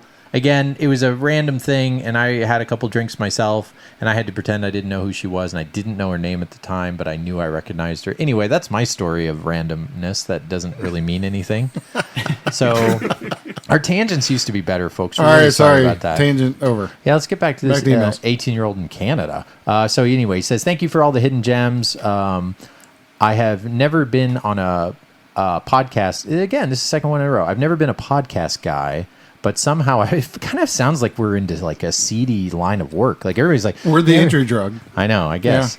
Yeah. But somehow I find myself re-listening to old episodes. Congrats on capturing the attention of a teenager for hours a day. Oh God, thank you. I hope we can do that in a few years when I our can't even kids give you turn attention of my child for more yeah, than no, 2 this seconds. is one of the greatest compliments you can do us. None of my high school teachers could manage it. Nice. You're funny, dude. P.S. You should do a podcast yourself. P.S. My favorite video game ever is Killer Instinct for the SNES. Oh, that's good. Killer What are your combo? What are your thoughts on the title? I'm a huge Rare fan. 007, DK Country, Banjo. The list goes on. Oh, yeah, man. And on. Yeah. So I actually he like- didn't say put it in the book club. So yeah, since he's asking, that's his favorite game of all time. Keep in mind this guy who just gave us Let's that just now. put it in. Let's do it. Well, but let's talk about it a little bit. Yeah. Killer Instinct for the SNES. He wanted our thoughts. Even better. I really enjoyed it. It was actually one of my favorite arcade games. I liked it just as much as Mortal Kombat. Anyhow, that Mortal Kombat got way more praise. So I never had a Super Nintendo, but I didn't even know it actually came It out was until later years. I thought it was just astounding that it was on Super Nintendo and that it Yeah. actually played really well. Yeah. And to your 18-year-old brain, I'm not sure if you've played it, but if you haven't played Killer Instinct 2 Gold on N64, nobody really talked about that game when it came out. It's awesome. It's Yeah. really good. Yeah. But no, it's a great game. If it says Rare on it and it was on Super Nintendo, it's like pinnacle, top of the You at system least kind need of to stuff. Pick it up and try it for sure. Yeah. I'll echo Michael's sentiments, but from the perspective of somebody who is absolutely garbage at every fighting game ever. But I still have mad respect for that one. Oh, yeah. Killer Instinct has the ability to make you feel like you're good even when you're not. Yeah. Even the modern one for Xbox Yeah. is the same way. Like, you still feel like you're good even when you suck. Just because of the way the combos work, and it's kind of mindless. You could butt mash in it, and you still feel like you're Or doing like good. if you're playing solo, it has a way about making you feel like It's hard to improving. get. It's hard to like substantially get good at the game, but you can suck and still have a lot of You fun. can make progress. I agree. Yeah. I remember if I would have been older, like you guys know, I really like that fighting game, Eternal Champions, which like, if you're going to play those, a lot of people are like, I don't like it. But at the time, it was just like so cool, and I have such nostalgia for it. It's in my top 100 of all personal, because nostalgia is so heavy. So I could totally see a game like Killer Instinct being in there. You guys, while you guys were talking about Killer Instinct, I have to read this next email. Anyway, thank you, Sean, for a great email titling it Best Podcast Ever as well. You guys, I didn't do this on purpose, and you guys know because you listened to our last episode before we read this email. We don't ever do anything on purpose. Listen to this, Adam. You're going to love this. This is somebody else. A guy, Justin, sent us an email, and this is a second follow-up email. Again, we didn't get because he sent it, in June. Totally forgot to add this on my last email. I'd like to enter a PlayStation 1 game that's about last to play once you get used to the controls. Project Overkill. It's not pricey Awesome. either. What the heck, guys? Thanks, guys, and keep up the outstanding content. Dude, we just picked Project Overkill, right? All right, we used your pick. We Yeah. hope we didn't make him Maybe that was the one. jealous. Was that what you were talking about earlier? We had a psychic link. No, a different guy. Oh, there was a different guy. That's crazy. What the heck are the chances of that? Okay. Justin also sent us a very nice, like, two-parter question. Before this, you've already listened to the episode. We were going to interview Tommy Tallarico. Then, a lot of kind of stuff came up. There were some more delays. We thought it best. Yeah, we just thought it best to give it some breaks. But, I still have my pre-order. I want the Amico to be great. I still have my pre-order as well. I'm in the demo. And now, if I didn't have a 4-year-old, would I have this thing pre-ordered? Answer, probably not. I think everything I've seen of it seems like it's worth it to me in my certain situation. We will, hold our actual thoughts until this thing actually does come out.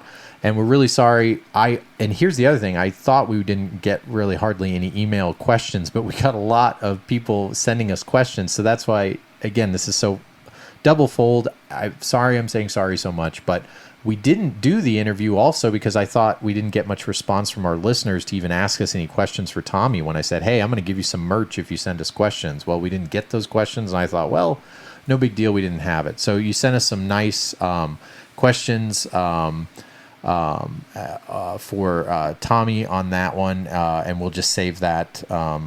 Those were good ones. We'll just save that for when and if we can talk to him after it releases, which I think is a little bit more appropriate given everything that's going on. So he also says, hey, dads, Ben, your tangent on episode 61 about our best gaming memories involve others when we were growing up. The actual best memories I have as a kid were split screen Halo with the Duke controller at my best buddy's house. Late nights, junk food, that kind of thing. The Duke. Yep, and that was Jake from Minnesota. We know him. Jake sends us a lot of stuff. Anyway, his favorite memories are that. And that's why I really, really think we'll get to it in a second. I think we'll challenge ourselves to try to come up with a personal top 100 video games of all time, because I found it was actually one of the funnest assignments I've ever had. Out of all the assignments we kind of have to give ourselves, and even the book club sometimes can be a grind, figuring out our top personal 100 games of all time. I don't even know where to start. No, that was me. That was me too. So what I did, Adam, which I'll just get to this now. The top 100 of all time, if you just have a little spreadsheet And what I did was I thought like, oh man, this game's definitely going to be in it. This game's going to be in it. When I went system by system and I just looked at my library and I went through and I just kind of picked out games I thought would be on there and I would just add them to my list. And I got to 20, I got to 30, and I'm like, I still haven't gotten to Game Gear. I got to PS4, I got to PS3, I got to NES, a couple download titles. One thing that was surprising, it was really easy to get to 100. I'm not so much worried about the order of things, but what I found was you have to make rules like I don't think you should have compilations in there. I think that's cheating. There goes my whole top 10 right there. See, Mario All-Stars, I think then that way you don't have to decide between Mario 1, 2, 3 unless you want to take up 3 spots. And what I found was I love Mario, right? I'll take Mario over Zelda any day. That's more of my genre, even though, again, appreciate Zelda. Zelda's great. I have one Zelda in my top 100, and it's only one, which probably is blasphemy to a lot of people. But you can't have 15, even though, like, Galaxy's great, 2 is great, 3's great, 1's great, a lot of nostalgia. My top 100 would be depressing because it would have a lot of Mario games. Yeah, but what's weird is then you're going to take that out of Uncharted 4 or Thief's End is going to. You'll be surprised. Yeah, I'm fine with that. Well, okay. Well, no, I'm not, maybe not that one, but I'm challenging you guys to do it. No rush on it. But you should do it, and even our listeners, come up with your own top 100 because it's personal. And what I also found is very filled with nostalgia. There were some games in there, like I've got 3 or 4 Game Gear games, and that meant some other games had to come off. But it's because most of those titles, I'd say 80% of them were just so nostalgic, and that means they're not wrong. And if I'm going to pick, random Shinobi for the Sega Genesis, do I know there's a lot better, like, action arcade ninja games out there? Sure. But it's actually a ton of fun to do. So even though I know, like what you said, Adam, there's no place to start, just go through your boxes and kind of pick out like 5 from here, 10 from here, and you'd be surprised how quickly you come up with your top 100. And it's kind of fun. Maybe we can reveal them together, maybe 20 at a time per episode, something like that. If you had a game where you had the original game and the remake later on, which was still, like, both of those games would be in my top 100, do I have to take up 2 slots? If you want to. I probably do. Okay. Really? Maybe my list will just be sad, too. No, I mean, I just think, so, again, you can have your own rules. I thought compilations were an easy way out because it was more fun for me to decide, you know what, Mario 2... The more you think about it, when you compare it to Mario 3, it's like Mario 3 is great, but you know what? Mario 2 I might have higher. I think I might have had both of them in there, but like I couldn't afford to have all of them up there. So, anyway, just check it out because if you got to keep it to 100, you'll start to actually like trim the fat a little bit and it gets to be a little fun. We don't have to talk about it much more than that, but that was something I wanted to get to this episode because I've thought about doing it for like literally 10 years. And when I finally sat down to do it, it was like tons of fun. I need to have Shane do that too. I wonder how many Leisure Suit Larrys you'll put a lot are gonna end up in the top 100. Yeah, you'll put a lot on there, but then all of a sudden, you never know. Okay, next email. Sorry. This one was again. It's funny, we talk about sponsors. I have to read through a lot of sponsors we don't get. Hey, did you know we're the 4th biggest video game podcast in Belgium? Cool. I know that was one of our stat podcasts that set out there. And in leisure, we're around 100. All of leisure in Australia, we're at 100. And think about all the stuff they do for leisure. Like that's fishing. Crikey. Yeah. I don't know. It's kind of cool when you see that kind of stuff. I'm sorry, Australia. Come back. I just love, like, we've even had like 2 downloads from like Siberia and stuff, like what legacy downloads and stuff. I'm like, what are you doing? Do you need help? I want to meet the guy in Siberia that downloaded our podcast.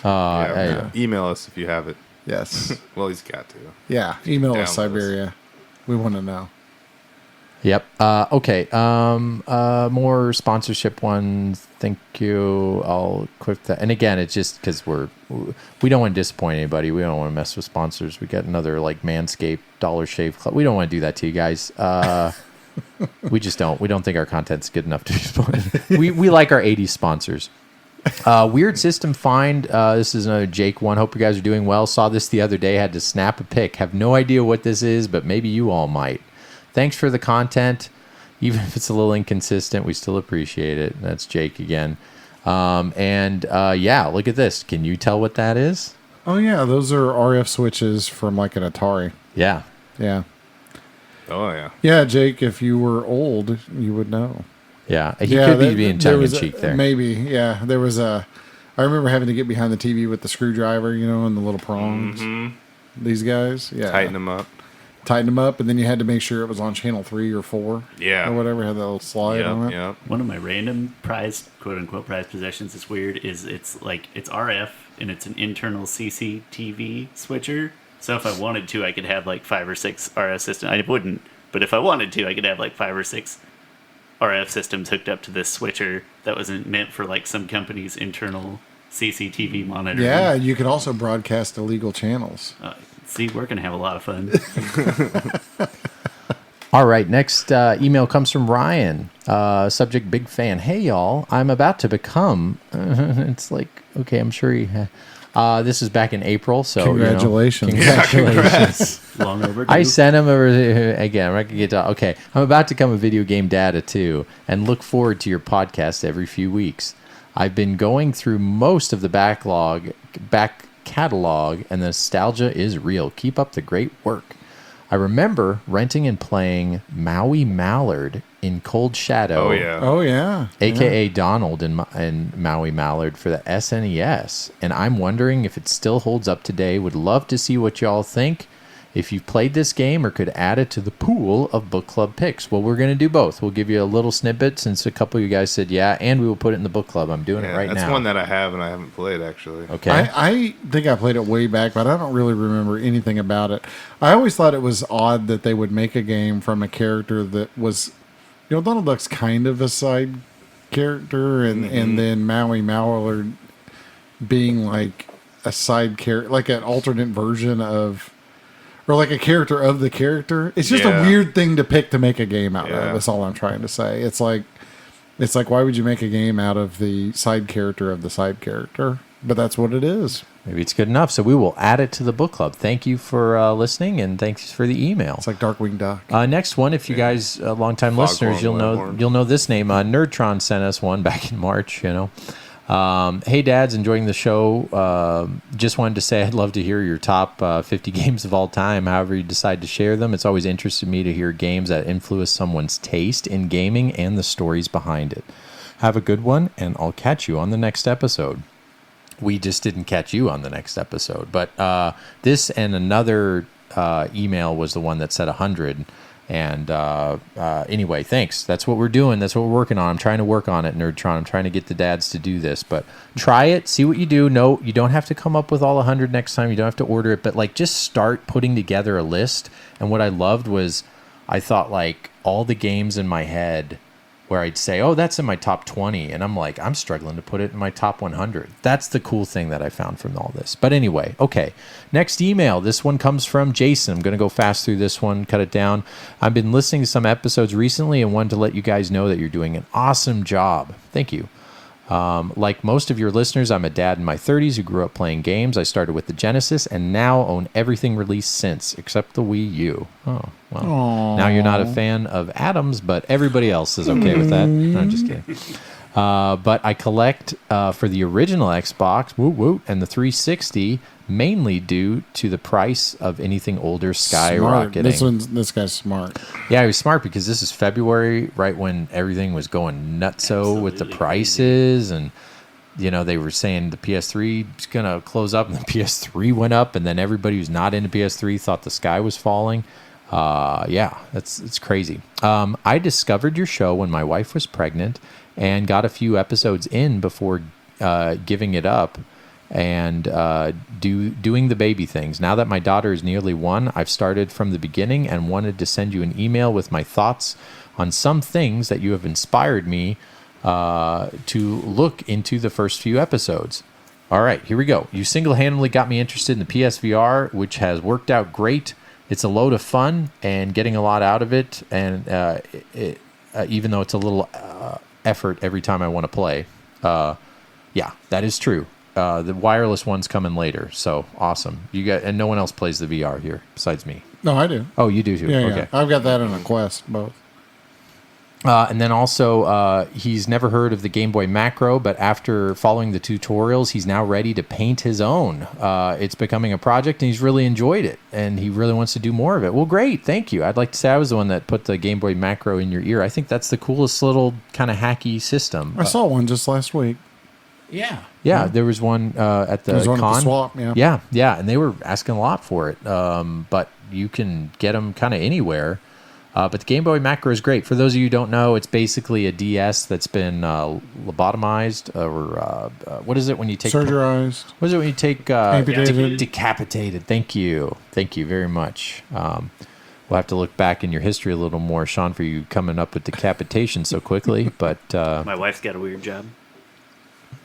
is she with us? No, I'm just kidding. I know what you mean. I know what you mean because I What's her know. job? I know it. Oh, you don't know this, No. Michael? Do you want to say this on Mortician? first? Yeah, Do you? no, she is. She's a mortician. There you So go. to be All fair, right. she doesn't. All right. She wouldn't be the decapitator. Yeah, she's more of the embalmer. Yeah, exactly. Okay. All right. And for the kids listening, we're just talking about dance moves. All right. So I never heard of the Game Boy Macro. Okay, we already read that. But that's awesome that you're doing it. Remember, I just bought these things. And then side note, we have to get to this because we were going to talk about it at some point. The Analog Pocket Yeah. is coming out. Reviews hit so it's a Monday right now. Don't know when this is going to drop, but like the reviews came out and I just got a notification that mine's going to get shipped because I was lucky and I hate you so 2017. Hey, in 2017 I had fast fingers. If I would have came out I later- was at work and I was Just hearing you 5 say minutes.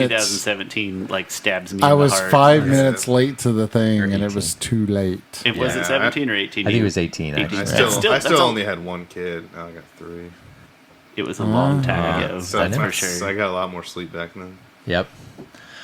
So the Analog Pocket, for those that don't know, that is the FPGA system handheld. I mean, Adam always kind of can give the rundown a little bit better, but yeah, out of the box, it's made by that company Analog. It was $199. Game Boy, Game Boy Advance, Game Boy Color, and Game Gear, and Game Gear, and then soon to be Lynx, and Neo Geo Pocket Color, Yep.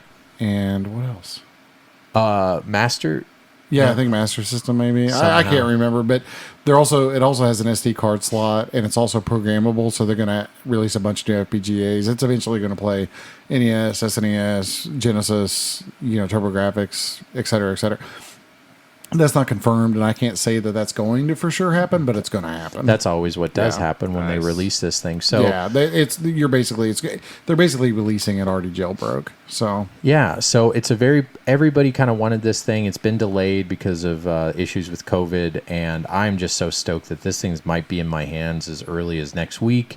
What I loved about it, what sold me, even though I didn't need the extra selling, was, a modded Game Gear with the McWill is about like $300 with the McWill LCD mod. So for you who don't know, the Game Gear, I played it a lot as a kid. I have a ton of nostalgia for it. 4 of my top 100 games of all time, spoiler alert, God, I'm a nerd, Awesome.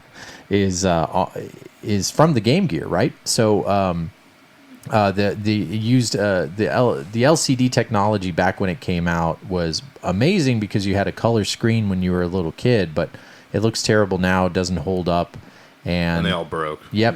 Yeah. None of them last. yeah, they all like Yeah, with Crash. the Blurred out. capacitors, but they did it the analog way, and the reviews so far, I encourage you to check it out. They dropped this morning. There's a lot of reviews. I'd say I spent the majority part of my free time today that I had was looking at reviews of this, and I'd say the top ones to look at if you're limited to time to be a dad is Digital Foundry, so Analog Pocket, Digital Foundry, or My Life in Gaming. There's other ones out there, but I think if you get an accurate picture, I'd say Digital Foundry and then the My Life in Gaming, if you have more time after that to check it out.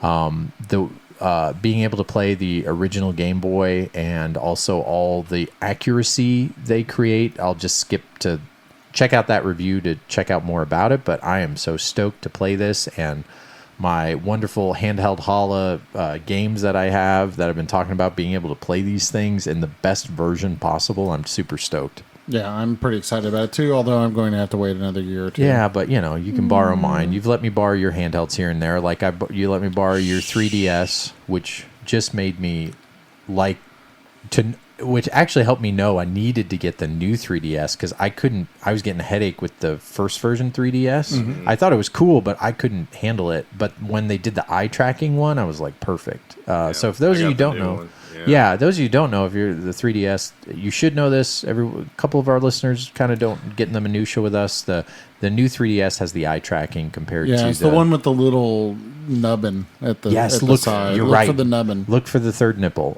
It's so when you're looking at the auctions, like on the right hand side. Yeah, little that's nubbin. the best way to say it, is look for the nubbin, third nipple. That's all we'll say. It'll make sense when you see it. Not the XL, the new one.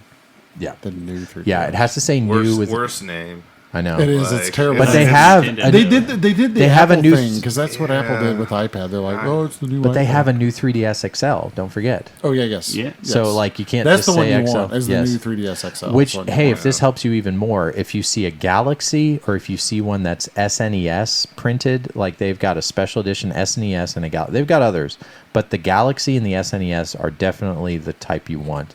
But anyway. Can't wait to play it at Ben's house. I know. Oh, and I got the dock too, so you could play it on TV. I got the dock. I got the Game Boy, your Game Gear adapter. The only thing I didn't get was the plastic case, which now I kind of regret because the plastic case, it looks cooler than I thought it would. All right. Well, anyway, going back to our listener email, being a huge fan of the original Xbox, I have to say the Duke controller was the best. What? Really? I disagree, man. I hate the Duke controller. Really? I can't even lift I have I have nostalgia for it. No, the buttons are too close together. Like on the right hand side. Actually, the only thing I don't like about the Duke is the buttons are really rounded. They hurt more. Oh, the jewels. Well, I can hold the thing. I can hold the thing. Maybe it's they're not just sensitive. comfortable in my hands, and I don't have small hands. I have pretty normal, but it's not comfortable in my hands. I don't know why. Not everybody can be a Duke, Sean. That's true. That's fair. It's really a test of manhood, the Duke. I just failed it. Yeah. But to be honest, the S, that first S is wonderful.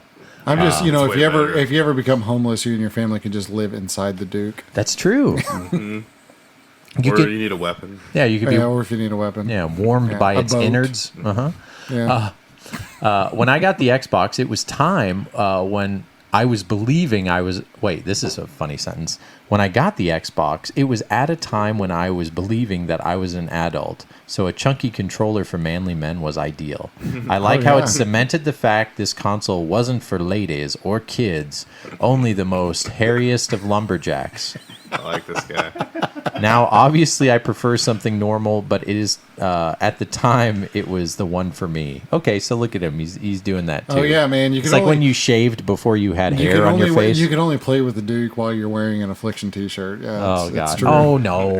Let's not make the Duke go into Affliction mode because that's honestly now the way controllers are all like spray painted. I like some of the controllers are obnoxious now. Oh, yeah. Maybe I'm an old man. But I see these new controls come out. They're like, "Oh man, this is the Scuff Mega Gaming. That's so dope." Yeah, I'm just like, God, it looks. Yeah, I just picture a lot of chest hair showing when you're playing with the Duke. Yeah. I think that's a real mandatory. No, man, like your testicles swell to 3 times the normal size. All right, from testes to let's finish this poor guy's email. My first arcade experience was going with my dad while he bought cheap cigars from a shady guy there. They sold cigars at an arcade. Man, I grew up in the wrong state. Wow. I was only allowed in the entrance, but I remember being amazed. Oh, I get it. It was a cigar store that happened to have an arcade. Yeah. I'm a little behind the times there. Okay. I was only allowed in the entrance, but I remember being amazed at the lights and noises from the classics like Mortal Kombat and that soundtrack at full blast. This arcade closed. No, it is an arcade. Keeps calling it an arcade. So an arcade, kids can't go in and they sell cigars. Did this poor kid not... Sounds like a casino. Yeah, or a bar. Yeah. It sounds like at the time, that's what Dad, I'm here to tell you, Dad told you it was an arcade, but you were going to the casino with your dad. I think we just discovered this. No, I'm just kidding. Okay, this arcade closed by the time I was of age, 21, right? To go in myself, so I never had the full experience. I watched some of the Star Wars Holiday Special because I heard people talking about it, and that was worse than imagined. Oh, yeah, you can't unsee the Star Wars Holiday Special. And that was based on the stuff you said last time. And then he also said, I played along with your book club so far without going into detail. Here's the short list of what I think are the best to worst of the ones that he likes. So Shinobi 3, best. Shinobi 3 is awesome. Yep. Yeah. He liked Bucky O'Hare. Yep. Friday the 13th. Boo. And then I think, Yeah. Shane looked like he was going to cry. When I said it. I'm about to cry with this next one. And then last he says, Dusty Diamond Softball.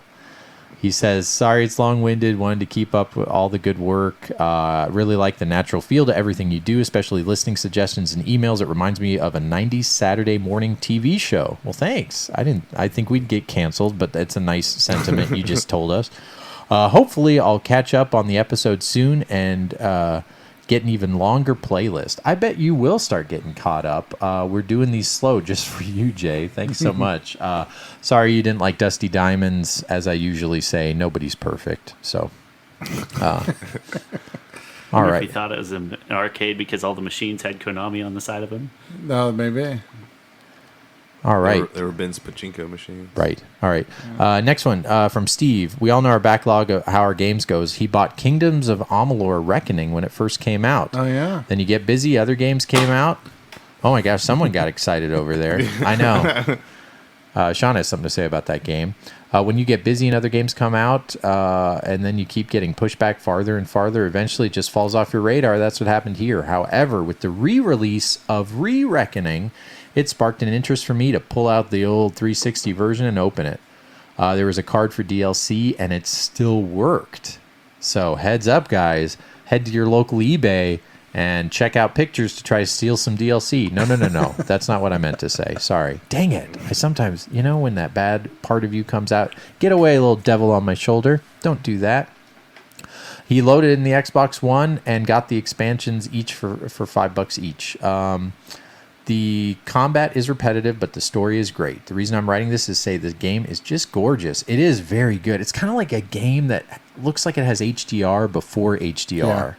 Yeah. It is a very gorgeous game. Bankrupted its studio. I know. Kurt Schilling, it's got good story behind it. Mm-hmm. The game looks prettier than a lot of current games on the market. I have no idea how the remake looks, but if anyone is looking to kill a good 50, 100 hours, all of our listeners want to kill 50 or 100. I wish. Todd maybe McFarlane also. Kurt Schilling and Todd McFarlane. Oh.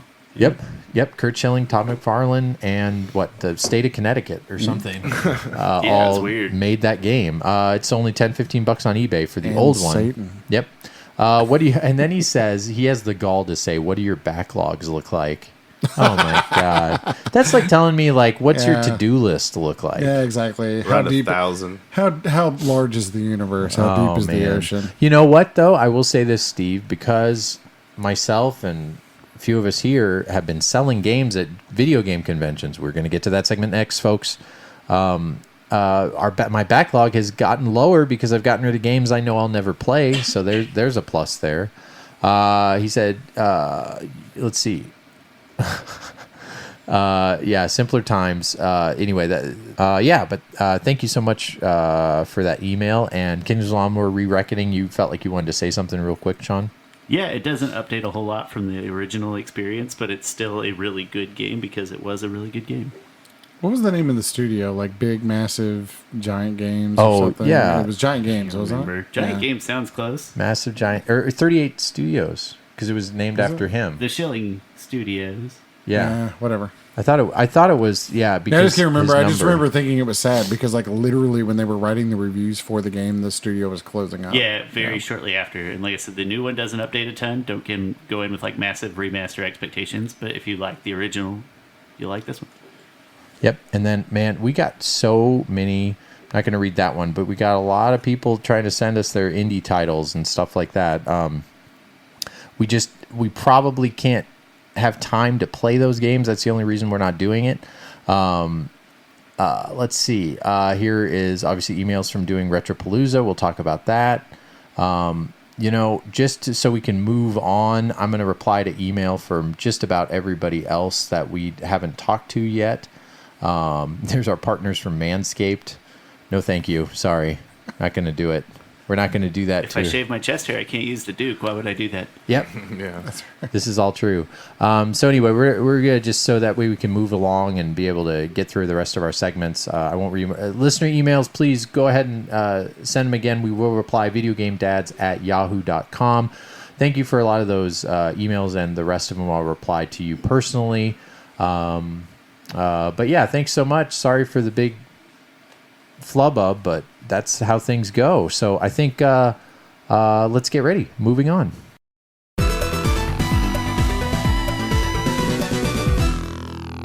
All right, so something we've been doing, as I mentioned in our last episode, is us dads are kind of slimming our collections a bit. So we've been going to some retro video game conventions and being vendors. We already talked about Mo Game Con. Well, after the last episode, Shane and I took the trek to Dallas and went to Retropalooza.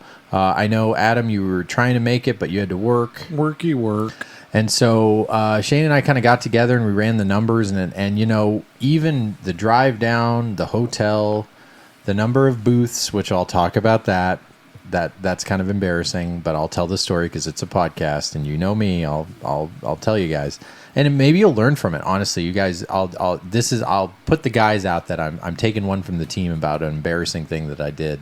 One of the embarrassing things. So Retropalooza, we look up and the booth cost is kind of expensive, and we are used to buying tables.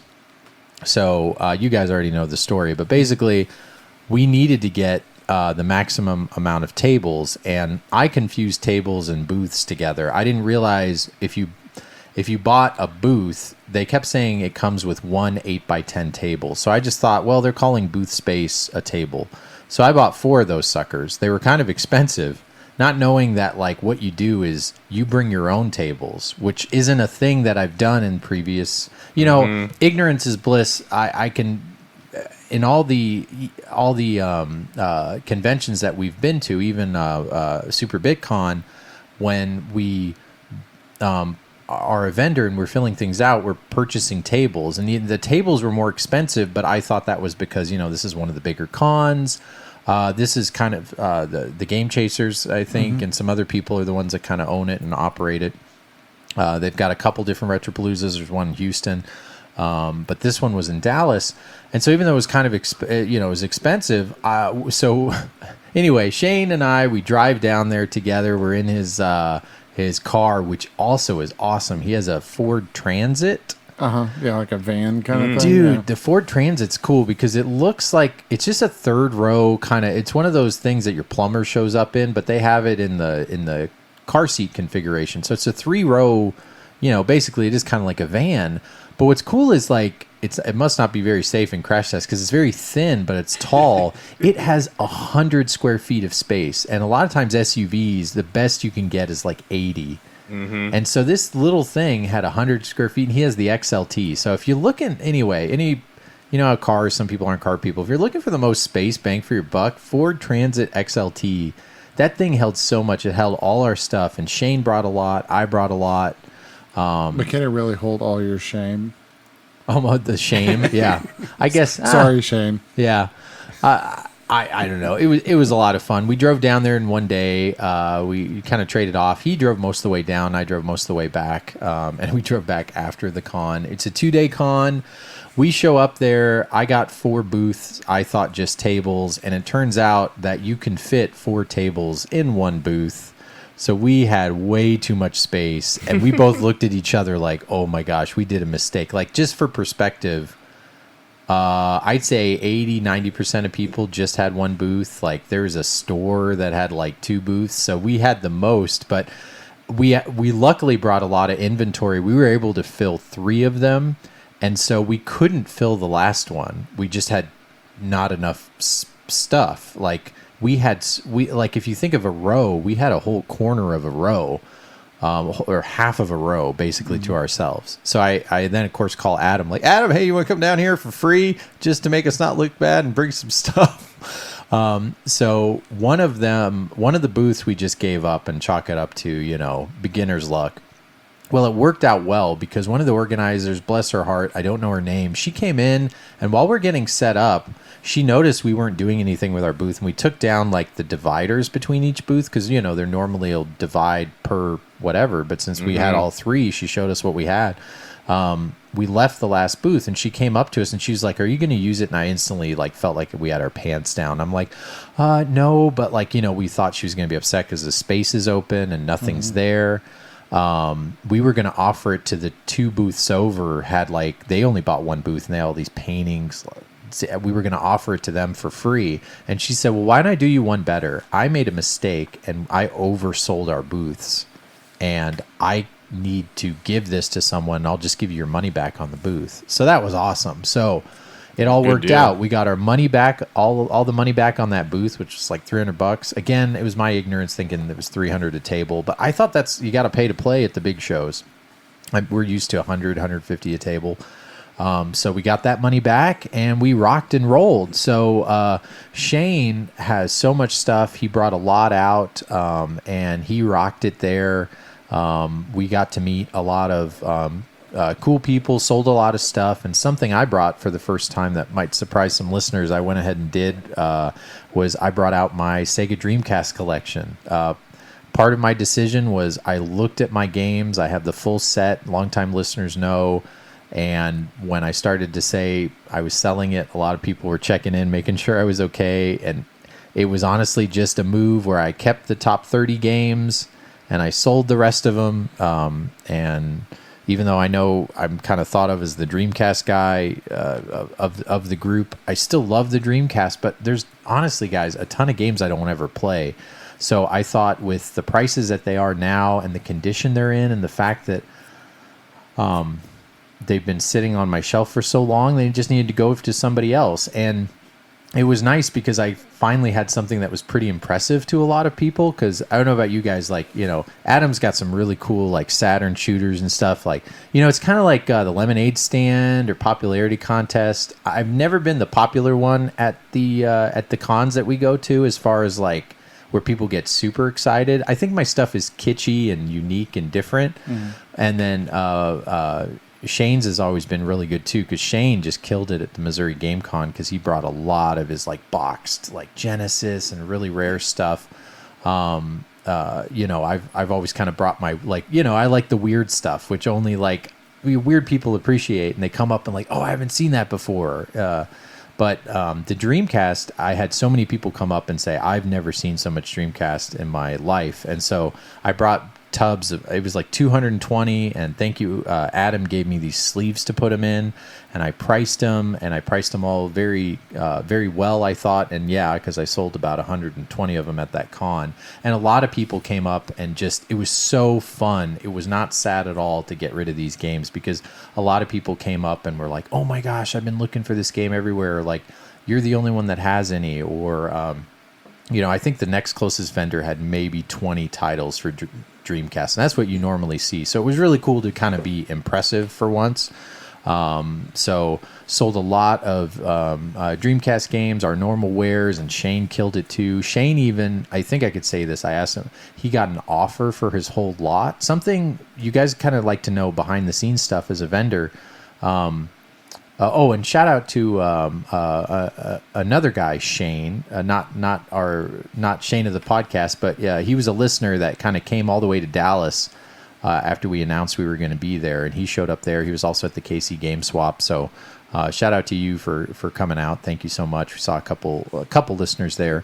There was a lot of personalities there.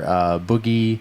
Help me out, guys, because I don't know the popular one. Oh, the Game Chasers. Well, yeah, of course, Game Chasers were there. I didn't really get the chance to, because they're kind of running Steve Wright, it. I'm sure was there. And then Wood. I don't know the popular people. Wood from Beat 'em Ups.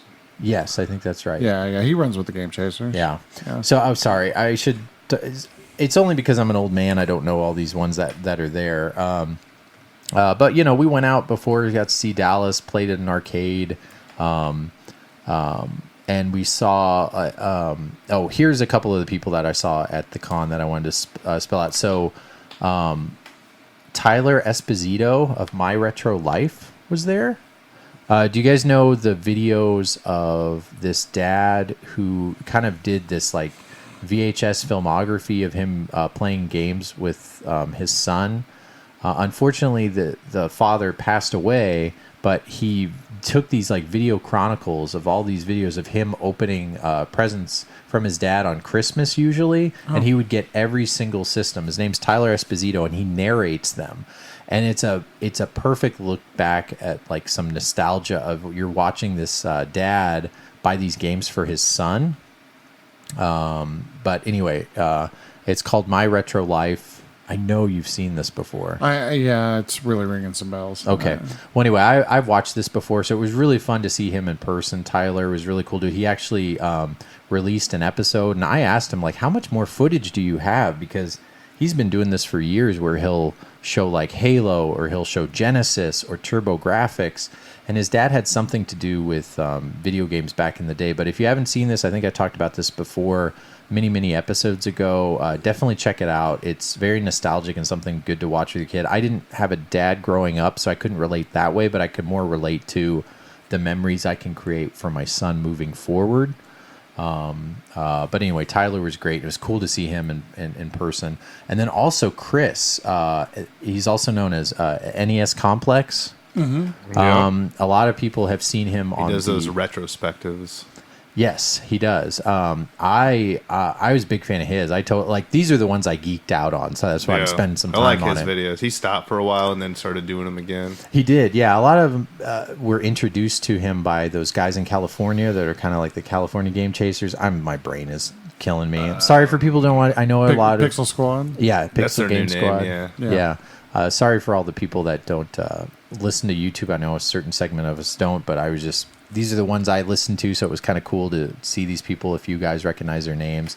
I actually gave him a pair of like scissors because he was the one that gave me the idea to do the custom Nintendo cases, and he has a great video out of how to create and those plastic clamshell cases and how to like cut them out. And he said he was like getting all these calluses on his hand, so I found these really perfect snippers, and I brought them because I knew he was going to be there to give to him.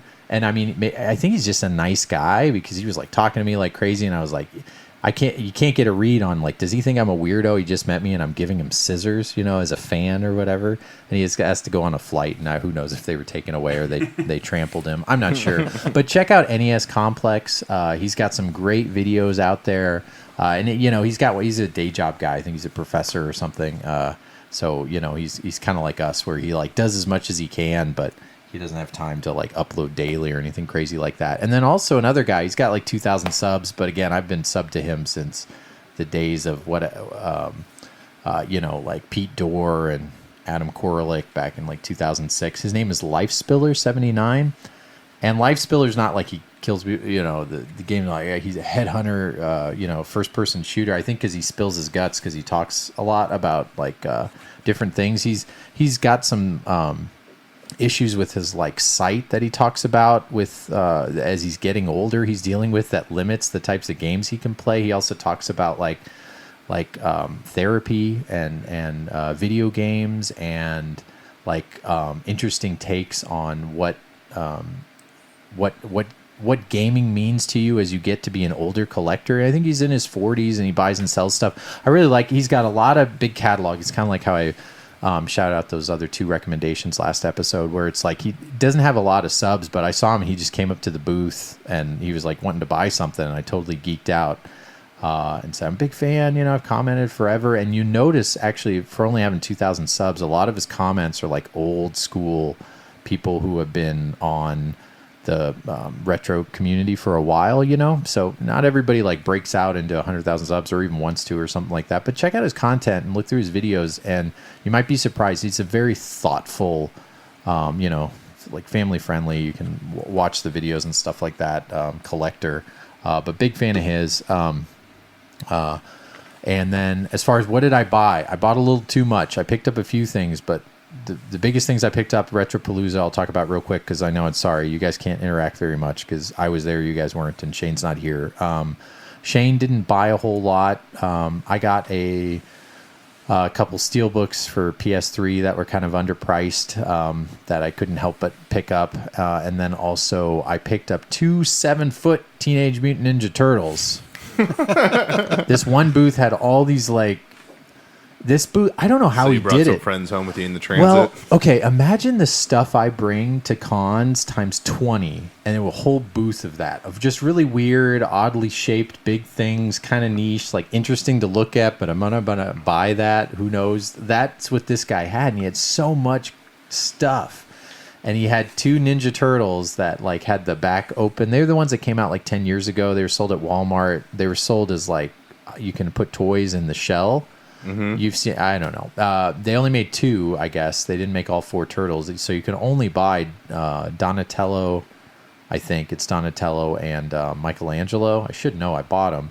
So he had them there, and because he didn't want to load them back up in his car, he made them like 2 for 1. So they're 50% off. They're $30 a piece. And I couldn't say no to that. So I brought those things home. We were able to fit them because we sold so many video games. So that was a dumb purchase. Are they like hard plastic, or what are they made of? Yeah, they are hard plastic. They're kind of like, they look like an end cap, like, statue. So they're basically a statue that's like is bigger than my kid of the Ninja Turtles. And you might have seen these for sale if you've been looking around, but they're really cool and they're hard to find to complete, and they were all unused. And my excuse to the wifey was, hey, you can put their toys in it in the back. And I have them down with the arcade, with the arcades and the pinball of my little Ninja Turtles area. So I picked those suckers up. But Retropalooza overall was a lot of fun. We were really busy because it was long days, long hours, and we drove back that night, which I would not recommend. So Sunday it ended at 5, and so I drove a majority of the way. I think Shane drove the first hour and a half, and we were supposed to trade off, but I just got like all this energy and a wild hair, so I drove probably from about 7 p.m. to 2 a.m. I did all the rest of it myself and just drove. And sometimes I had to like listen to music and turn it up. And I pulled over once because I got a little delirious. I kept like thinking the ocean was next to us. And then Shane like looked at me. He said I had a weird look on my face. And it was like 11 p.m. We were tired. And I'm like, you shouldn't drive tired. But I didn't feel tired. But I was like delirious, I guess. So I was like looking at, I thought fish, and I was like, okay. And then Shane looked at me funny, like, oh, why don't you pull over? And Shane just chill and would, even if I was swervy, he'd be like, you're good. So the fact that Shane told me to pull over, we pulled over and we got some hot dogs. And then I got a wild hair. And anytime I got sleepy, I listened to some Mariah Carey and blasted it and stuff. And then we were fine, and he kept asking me. Wake-up material. Yeah, he kept asking me, "Are you okay?" I was like, "No, if you don't mind me just blaring music," and I was just blaring music and like dancing to freaking like 90s. Yeah, my rock. wife's car actually yells at you if you're getting too tired. Oh, or whatever, yeah. and it's so annoying. I hate it because it pops this thing up and it's like, pull over, you need a rest or something like that, and it like puts this thing on the dash. I thought you were going to say you hate it because it wakes you up from your nap. Kind of, but it puts this thing up, and then I'm like, I always turn the little alarm off real fast. And she's like, "What was that?" And I'm like, "Nothing."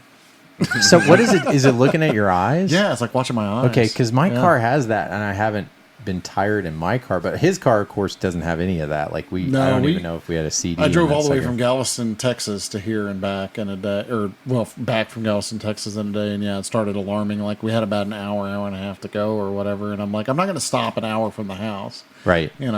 Right. Got to get home, and but it starts chirping at you. You need to take a nap. It's like, no, you need to shut up and stop watching me. Yeah.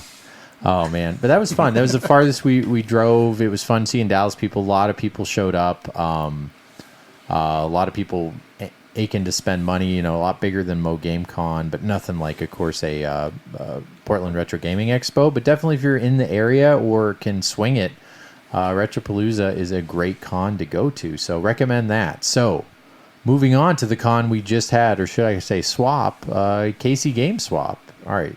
Yeah. So this last weekend we had a swap here in town in Kansas City, and it was pretty well attended. It was at a small like Masonic Lodge kind of thing, and I don't know, it was maybe 14 vendors, something like that. Yeah. And basically just a donut of tables. But John Hancock and Mr. Rightway and a few other people came and they had there's a guy that lives in Oklahoma City that has sort of a traveling video game museum, brought some pretty cool stuff. Yeah. Adam Krolik was there with the Sega Pluto. Sega Pluto. That's right. So we all got to see the Sega Pluto, which is kind of a unique piece of hardware. And so you know it better than what I do, but it's basically a Saturn, right? And correct. And but it's a Saturn with like the RAM carts and everything all built into it. And then I think it had like some modem capabilities. Yeah, and some you don't need me to things, help you out. That's exactly it. It's a Saturn that was thought to not exist. They had the Neptune, and Adam had it, and I kept telling him about KC barbecue, so I went out to have some barbecue with him. Sean, you went too to Joe's. Yeah, Joe's KC. He had some of that. He said it was wonderful, and then he came over and I snapped some pictures of this Sega Pluto in my house. An interesting story. There's only 2 of those that actually exist, and it's pretty comfortable. That a lot of times you say how many of them there are. It was a prototype; it never was released. It is just like what you said, basically a Saturn. It looks funny. You could find it if you Google it. Yeah, it's neat looking. I mean, it's black and it's like a Saturn sort of, but it's kind of like an Xbox One size. Yeah, but it's longer. It is it's wider. I guess. Does it also have a hard drive in it too, or? Yeah, look at Adam Korlick's, if it's interesting to you, video on it that he does. But so basically, there were 6 of them made, and he found this out. The nice he does so much, and he works all around the globe. He kind of talks to a lot of people, so he was able to directly email these people in Japan that were part of the team that produced it. Sega says that 6 were made. Yeah, right? Sega officially when they went to him, they said, well, 6 were made. 4 were destroyed and 2 were stolen. So you have one of the 2 that were stolen is basically what they say. And one of them was sold at auction and went to some high-end. We always talk about the collectors we know about. There's also the other collectors we don't know about that are in cryptocurrency and own countries and have, cars and I don't know. I just think Dubai when I think about that stuff. But that went to a collector and we'll never see it again. And it's sold for, I think, $90,000 5 years ago. And so there's one left, and this one looks even better. And Ben Heck, I guess there's a video of Ben Heck opening it up and making it work, because when he first got it, and the story is the original guy who had it, it's just like anything. They just throw it in a closet in a basement, and then someone sees a story, sparks interest, and then they say they have it. So Adam actually does not own the thing, but he was approved to, the guy who owns it just knows Adam very well and said, hey, why don't you tour with this thing before I sell it? And part of that, now that I'm thinking about it, is like, that creates buzz and probably helps you when you end up selling it. But the guy also is very, kind of chill about it. Like, hey, let people see it, put it in this backpack, and Adam made, it's all covered and it's just funny to see something that's kind of priceless, and I picked him up from the airport, so it's like in my trunk. And now in the cars I've driven, I've had the Nintendo PlayStation and the Sega Pluto in my possession while I'm driving, and I've held both of them and cradled them. I need to print that out and send it out to Christmas cards and have people unfriend me. Instead of you and the kids this year, it's you and the Pluto. But that was really neat to see. Sorry, but the Pluto was there, and he had some other museum quality type things. And you sold some stuff. So Shane sold stuff. Sean, you sold some stuff. Adam, you had some tables. Yeah, I had some tables. Yeah, I brought all my Saturn stuff. I decided it's time for Saturn, and I brought all my Saturn and Sega CD stuff. Look at that. You Saturn, Sega CD. Yeah. Shane with his Genesis and everything else he's selling. I'm selling my Dreamcast. Don't worry, folks. I still have my PS3, but I'm selling my imports. Because it's before Christmas, I feel like everybody was holding on to their wallets a little bit tighter. But I probably had 200-ish Saturn imports, and I've got, I don't know, 100 and something. You had some good stuff. Saturn. Yeah, I brought Panzer Dragoon Saga and Magic Knight Ray Earth. Yeah. I did not sell either one of them, but they were there. I bet I also bet no one is expecting to see that there. It's like they weren't planning on it. No. But so I brought a couple of high end things. I brought a lot of just regular stuff. I brought a lot of PlayStation, PS1, and PS2 stuff.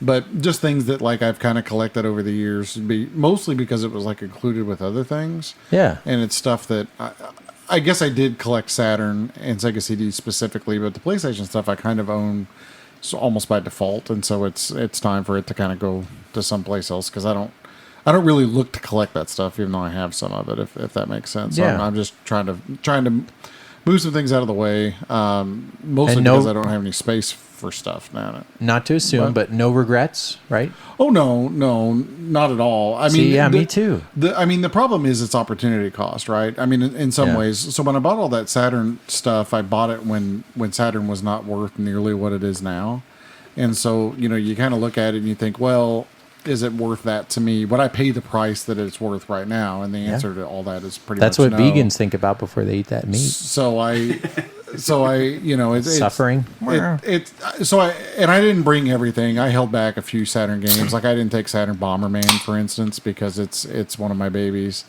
And there was some PS1 shooters. Makes you hold the babies closer, right? This is what I like. And there's some good Saturn imports and things that I'm not going to sell that I even brought with me because I in the box that I just I just had the box that had all my imports in it. So I had like Radiant Silvergun and Batsugan and a few other games. So those are all triple priced. Is that what you mean? Like kind of. Yeah, I was not really looking to sell those. You're the guy that someone's like, like, how much is this? I'm like $1 million.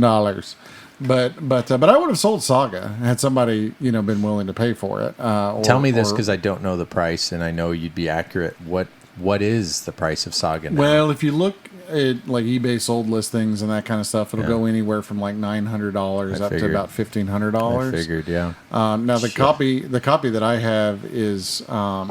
It's not perfect. It's probably about a 9 out of 10, but the discs are perfect. The discs are perfect. The manual's near perfect. Yeah. There's a few scuffs on the case, which don't really matter all that much because you can get a new case.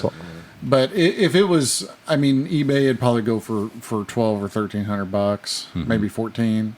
I had it priced at 12.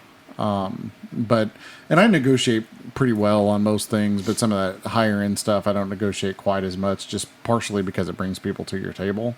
Yeah. So if somebody wants to pay for it, then they can have it. But the crazy thing about Saga is I in my entire collection, I think that is the game that's the game I spent the most on of anything I own. Like, didn't you get that at a convention?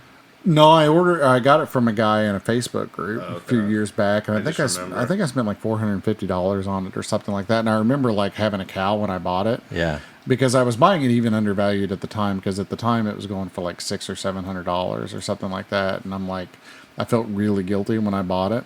Yeah. And I thought, oh God, it's probably at its peak, and this is really stupid, and all this kind of thing. And so I bought it, and it's actually increased a lot since then.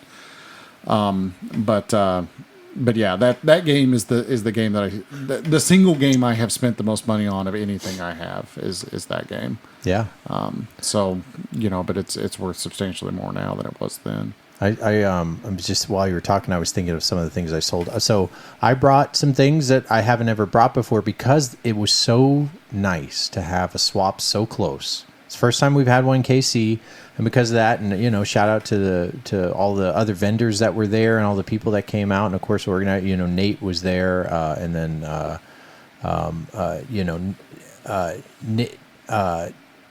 Nate was funny because that real quick talk about the guy. I think the app is called What's Not. What's not? Oh gosh, that's not. I can't think of the name of the app where they do that's not good. Whatnot. Thank you. Yeah, I should know this. So Whatnot, he did what's interesting was a live auction for some so like on Twitch.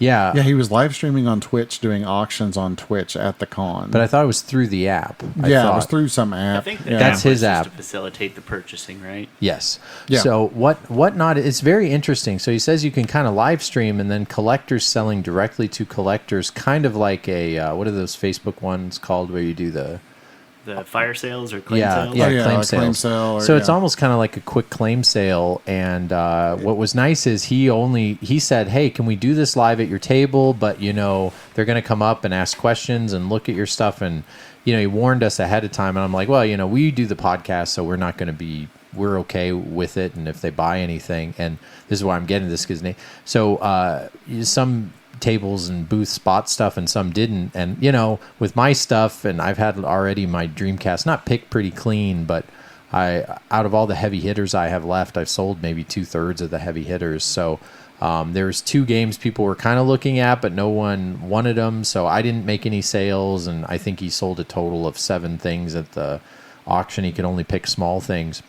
And Nate was so nice because Nate came up to me 3 times afterward, the organizer of the con. He's like, I'm really sorry we couldn't sell anything through that app. And I was like, dude, that's fine. It's one sale. I did fine. I sold a whole lot of other stuff. It's very nice of him it's sweet of him to worry about that. But, it's like, I'm used to having weird stuff. Sometimes I sell stuff. Sometimes I don't. I sold my Dreamcast maracas. If you know what those are, Samba de Amigo made some maracas. I love the maracas. Yeah, They're awesome. I played Samba. Here's the thing, I loved them because I remember buying those at Funko Land when they were half off. So I got them for $40 in Funko Land in 2003, and all I've had is had them in the box and had them in my collection somehow through college and whatever. And I just, it's a huge box, and they're worth about $140. So I had them and I sold them there, and that's where Mr. One Way. Right way. Yeah, Right Way. Mr. Right Way, Yeah. sorry. Mr. Right Way bought those from me, so that was fun. I took off maybe 10, 15, $20 or something, as I would, for kind of anybody. So he got we both won there, got a bit of a deal, and then I got to sell those to somebody who wanted them. They're perfect never even used them. They still have the plastic on them. And it's hard to get a good American shape, though. So I sold those, and I also sold my DreamPoint Sega Saturn or Sega Dreamcast controllers, and all I was thinking is the dichotomy of Nintendo knowledge and Sega knowledge, because I had a lot of collectors come up and think they were custom Dreamcast controllers and wondering why I'm charging $150 for them with the matching VMU. I'm like, no, this was like, what's the Nintendo mail order? The 5 or Like Nintendo Power? Or? No, Nintendo mail order club where you points. Yeah. Nintendo Fan Club. Nintendo Club. Yeah. Club Nintendo. Club Nintendo. Yeah, Thank you. Nintendo. Yeah, Thank we'll you. get it eventually. I thought you. I'm sorry. I thought you've used them before. That's No, why I thought you were talking about the controller that you got through it or something. Yeah. Yeah, so the Club Nintendo, basically Sega had that in Japan, and they had some custom controllers, and a guy came up early, and I was like excited to sell it because he knew exactly what it was, and he was like, oh my gosh, it's so beautiful. The wood grain Dreamcast controller, he bought that and the VMU, and I still had the marble one. I didn't listen to your story well enough then, because somebody came and asked me when you were in the bathroom, and they're like, dude, what are these? And I was like, I have no idea. Somebody famous made them or something. I have no clue. Awesome. Then that person was gone, so when he came back, I couldn't find him in the room. So it's like, oh, that's fine. That's okay. I probably ruined a sale for you. No, it's okay. A lot of people came to ask. They also had this Dreamcast mission stick that I thought was going to sell, and randomly that sucker I'm kind didn't of surprised nobody bought that with Virtual On. Yeah. I mean, the stick itself is in perfect shape, and it was $80. And like, considering what a cool peripheral it is, I did sell like my Super NES programmable arcade stick. Mm-hmm. That's like a custom third-party arcade stick. I actually got it at an A game from another vendor. Not like I was trying to flip it, but he was getting rid of his stuff. I got it for $5, and I think I sold it for 70, or even I think Pat Contry was looking at it even closely back in Retropalooza. Everybody had their masks on mostly, and so it was funny how like it kind of helped for people to kind of walk through and get some things. But it's been so fun this year to kind of be able to sell things and trim the collection and make people happy. That's been really nice, is like seeing people like really excited to buy some of your stuff. You'll sure get those stories of sometimes people, asking for a little extra, or, I have to tell this story because Shane wasn't here, but, you guys like to hear some of the insider vendor stuff. Sometimes, you got to be careful, because when you bring your stuff, people can be rough with it. Now, I think our listeners are a different breed. They wouldn't do that, but always be courteous to the stuff you're handling, because like, this is the first con where I had to tell somebody to leave my table because they were being rough with my stuff. Yeah. Like, he was literally throwing my games around, and I said, you got to go. Yeah. And it was an adult. It was. Yeah, and Shane, the same thing later. Like, he was pretty bothered by it. And he's It's probably the same dude. No, different guy. Yeah, this is in Retropalooza. So, sorry. He didn't mention anything this time, but yeah, we were in Retropalooza, and there's a guy just kind of picking up the cardboard and dropping it. And he also hates like I don't have to deal with this because you guys know I'm not a huge like complete in box cardboard collector, but when people want to buy it, they look real closely at the corners and this and that, and they're like, this is like, and they kind of nitpick stuff, and that can drive you crazy if it's already priced really well. So I always say, like, know your prices, because probably the seller knows them too. And if it's a good deal, just, maybe just say, hey, this is what I'd offer for it, instead of like just pointing out all the negative things, because that's kind of what you do at a garage sale when maybe the person's just getting rid of something and they don't know, like, oh yeah, having the box broken hurts it. But when you're dealing with people who are in the know, maybe don't try to bring your garage sale tactics to a con of collectors. Is that a nice way of saying it? Yeah, I think so. Yeah, I mean, just be respectful, I think is... Yeah. And I didn't get a lot of that. I just kind of noticed that, and what anecdotes, again, Shane's not here to speak for himself, but that was something that, like, obviously was, like, bothering Shane. He had to deal with it all day because he had so much box stuff, and people were just being rough with it, yet they're nitpicking it and stuff. So that was kind of interesting. I didn't have to deal with it, but like you were saying, someone was throwing around your stuff. Yeah, like he went to the most expensive stuff in my collection and just starts like literally throwing my games. And I said, please don't do that. Mm-hmm. And I was nice about it, but I said, please don't do that. Those are expensive. Please don't do that. And he said, and he looked at me, and then he did it, and then he started doing it again. I said, we're done. And he goes, what? And I said, we're done. I'm not going to sell anything to you. You need to go someplace else. Yeah. And he did, but I don't like being like that. But like, you can't come over and destroy my stuff. No, and 300 years ago, you would have chosen pistols for something. Maybe like that. I don't know, but I don't know. It's just really disrespectful. But fortunately, those people are very, very few and far between. Right. But I mean, it's not like the game. The games, all the spines are facing up. You can read what they are. Sure. If you want to see them, you can look at them and open them up and all that kind of stuff. But you can't throw them. Yeah. And you can't get too, because you're the seller. It helps when you're a friendly, smiling face back. I would have some people that you can tell weren't they maybe just heard about it and said, "Oh, old video games." And if they see some of my high price stuff, like $300 Dreamcast game, like the ones that are high, even though I priced them low, you could kind of see them like, oh yeah, they don't know, or they might think like it's super overpriced, and they might say things like, but you don't take that stuff personally, because they're just looking at it, they weren't going to buy it anyway. It's not like someone's interested and they're going up and saying not to buy it and stuff. So it's kind of pick and choose stuff. For the most part, if you're chill and you work with people, sometimes people offer you less than what you want, and you just got to make the decision there, kind of already in your mind, have an idea of what you'll take and not take. Yeah, and I like to negotiate, and I try to give people a halfway decent price on stuff while not totally throwing myself under the bus. I mean, I generally use like price charting and that kind of stuff as sort of a guide, and then I knock money off or condition or whatever it happens to be. But the main thing is just that. You want them to feel like they're not getting taken advantage of, and you also don't want to feel like you're getting taken advantage of. I mean, it's but the negotiation, I actually like negotiating with people, and sometimes people come up and you already have something priced the way that you think it should be priced, and they'll hit you lower, and then you just say no, in a respectful way, like I have a price of 50, I'd like 50 for it, and most people respond to that okay. Yeah. And I did a couple trades too. Trading with vendors is another kind of thing that you wouldn't think is a nice bonus if you ever become a vendor at a place like this, is when you start seeing the same people ahead of time. A lot of times people want something, it's great because you could just get something from their table and it's 1-to-1, and most of the time, not all the time, but most of the time you find something that you want, and it's a good time. Real quick, I was going to mention too, some of you might find it interesting. So my complete PS3 set, I don't have it Elite complete because I do not have NBA Elite, one of the rarest games. It's like the family fitness, help me out, stadium events. Stadium events, yeah. It's more rare than stadium events. Yeah. Fell off a truck. I mean, some people say it was 20. I actually think there's more like 70 copies out there. But was there that many? I actually think there are, because I didn't think we see one at Portland?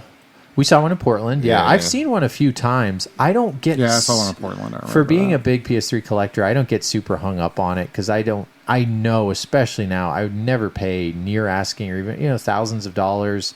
Even if it was $3,000, I wouldn't buy it. And it goes for well over that, well over four figures, 10, 12,000, something like that. Well, the guy who owns the Whatnot app, or not owns, I'm sorry, he's one of the kind of header honchos of it. His name's Joe, nice guy. And I'm planning on checking out the app just to see how it works, because honestly, if we're looking to sell more things, we don't have cons. worth kind of checking out. So, see it for yourself, but it doesn't seem to be a scam or anything. I could safely say that a lot of people use it. There's a couple YouTubers that use it, and it's a legitimate app. Now, short story, I think, what's the cut, right? So you have the 3% cut plus the 9%. So you're losing about 10%. Cheaper than eBay. Right. It's kind of comparable to it, but then you get your sales faster. So it's like doing a claim sale on the Facebook. eBay takes a lot. Yeah, I always feel like eBay just takes my hide. Here's what else. Here's something I found, which might be interesting. So I've been selling on eBay a little bit. I sold a big stuffed Sonic for like $600 to a guy in Brazil. The gold Sonic that I got from the arcade thing, I sold that thing.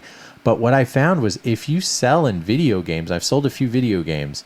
I had something like these cupcake toppers that were 100 years old that have Santa Claus on them. There's some really nice, you'd never think it, but I looked them up once and I saw the Halloween ones went for a couple $100. So I have these cupcake toppers that are printed really nice and they have Santa's face on it. Well, I sold these things on eBay, and the cut that eBay takes on that were way less than video games. So I kind of feel like they take more of the video game. You know this? Each category has a different amount. Didn't know that. Video games is. I don't sell video games. I don't sell anything on eBay because I feel like they just hose me. I feel like a third of the money goes to eBay. Well, no, it's 12.5%. Is it, well, it's not even 12.5%. Yeah. I mean, I always just feel like 3% goes to the processing of it, and then it's like 9%. I want to say. Well, but anywhere that's the percent that varies. That's the percent that varies. Yeah, the 9% varies. It's like I think 10% is the highest they take. But I think they seem to take a lot different from categories. Video games. Yeah. Well, anyway, the Santa. What I'm getting at is I sold those for like $128, and I got 116. So I was like, oh, that's better than I thought, or whatever. Yeah, so categories that aren't as hot, they take less money. That's funny. So anyway, like heard it here first. Automotive's a lot less just because they don't sell as much and they're higher dollar, obviously. Right, so. And shipping and everything and all that kind of stuff. But anyway, I thought that was interesting. Sorry to get off on that little side tangent. That wasn't probably all that interesting. So the Whatnot app guy, he had two copies of NBA Elite 11 in his trunk because of course he did. And we're 10 minutes from my house, and if you guys know Adam Koralik, he's the type that likes to get weird things together, and he was like, let's make this happen. So he asked the guy if we can go over there after the con was over, and the guy said, well, actually, now that it's a lull, I mean, it'd be great if we can do this ahead of time because I got to leave. So luckily, Sean, you kind of watched my booth for the hour I was gone. And he got in my car, and the three of us went to my house to quickly put together a full PS3 set, including NBA Elite, which, to my knowledge, North American set, has never been done in the history of man. So it was really cool to do that.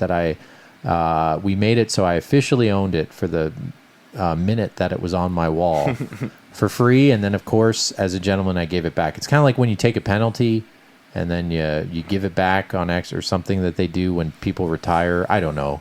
In sports. Kind of like what the Broncos actually did that this week. Was really with Demaryius Thomas. Yeah, they only put 10 men on the field and they had a delay of game. Okay. And then the other team declined the penalty. Okay, yeah. Really cool. So just like that, just like a prolific, Hall of Famer that passed away. Something to have like as a trade, like here, I'll trade you this copy of Ivan Iron Man Stewart's Super Off Road, and you hold it, and I'll hold this for a minute. No trade backs. Well, we did it so quick. Sorry. So we did it so quick. The point is, I'm never going to own this game, and it's fine. And I didn't feel salty or sour about it. I was happy it happened. Right? It's better to have loved and lost than never to have loved at all. But I had a game that literally cost as much as my entire collection probably, or worth as much on there. So I kind of doubled it for a quick second. And I put it up there. And of course, now looking back on it, I looked at the photo.